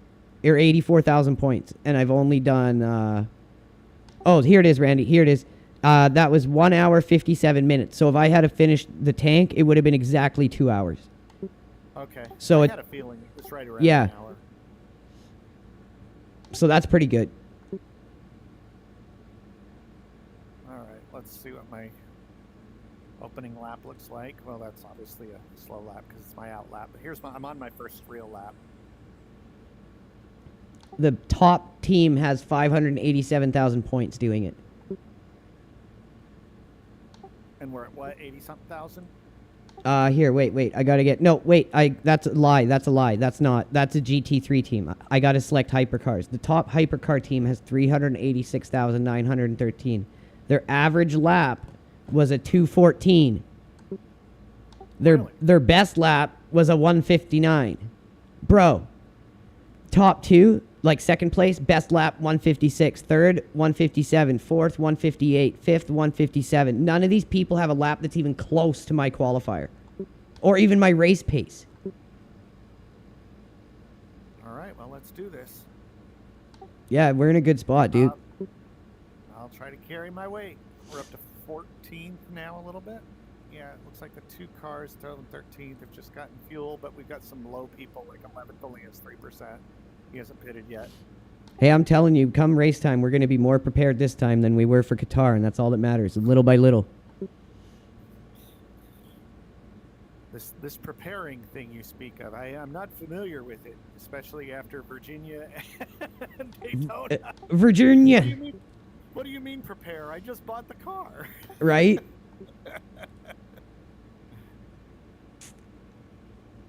Oh my goodness. Do you know what the next track is in Race Control Pro? It's COTA. Oh, nice. Yeah, and that's on 1st of September to 8th of September, so I'll be running that for sure. So in Race Control Pro, I am in second place overall. Excellent. If I include like overall like pro drivers and everything, I am in 21st. So I'd say I'm like within the top 20 hypercar drivers in the Race Control Pro. I'm trying to find that guy in here who was running with the... Maybe he's not in here, or maybe he can't use it, but I haven't seen his name yet. The guy in the Glickenhaus?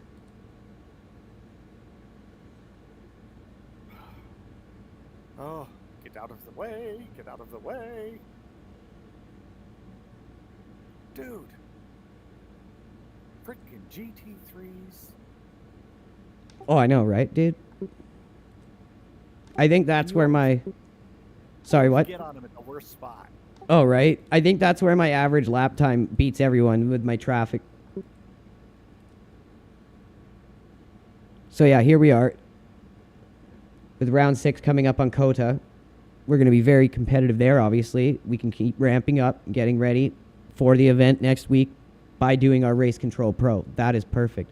But again, if we just look at driver rank, people within our rank, we are second overall, only behind Jonas Wisbeck. And that was that Imola shit show. If we didn't have that shit show on Imola, we'd be first, second, maybe tied for first. So very happy with our results so far in Race Control Pro. All right, everyone. With that said, we'll be back tomorrow. We'll keep you updated on how the co-op event turns out when we tune back in tomorrow, probably about 11 a.m. Take care, everyone.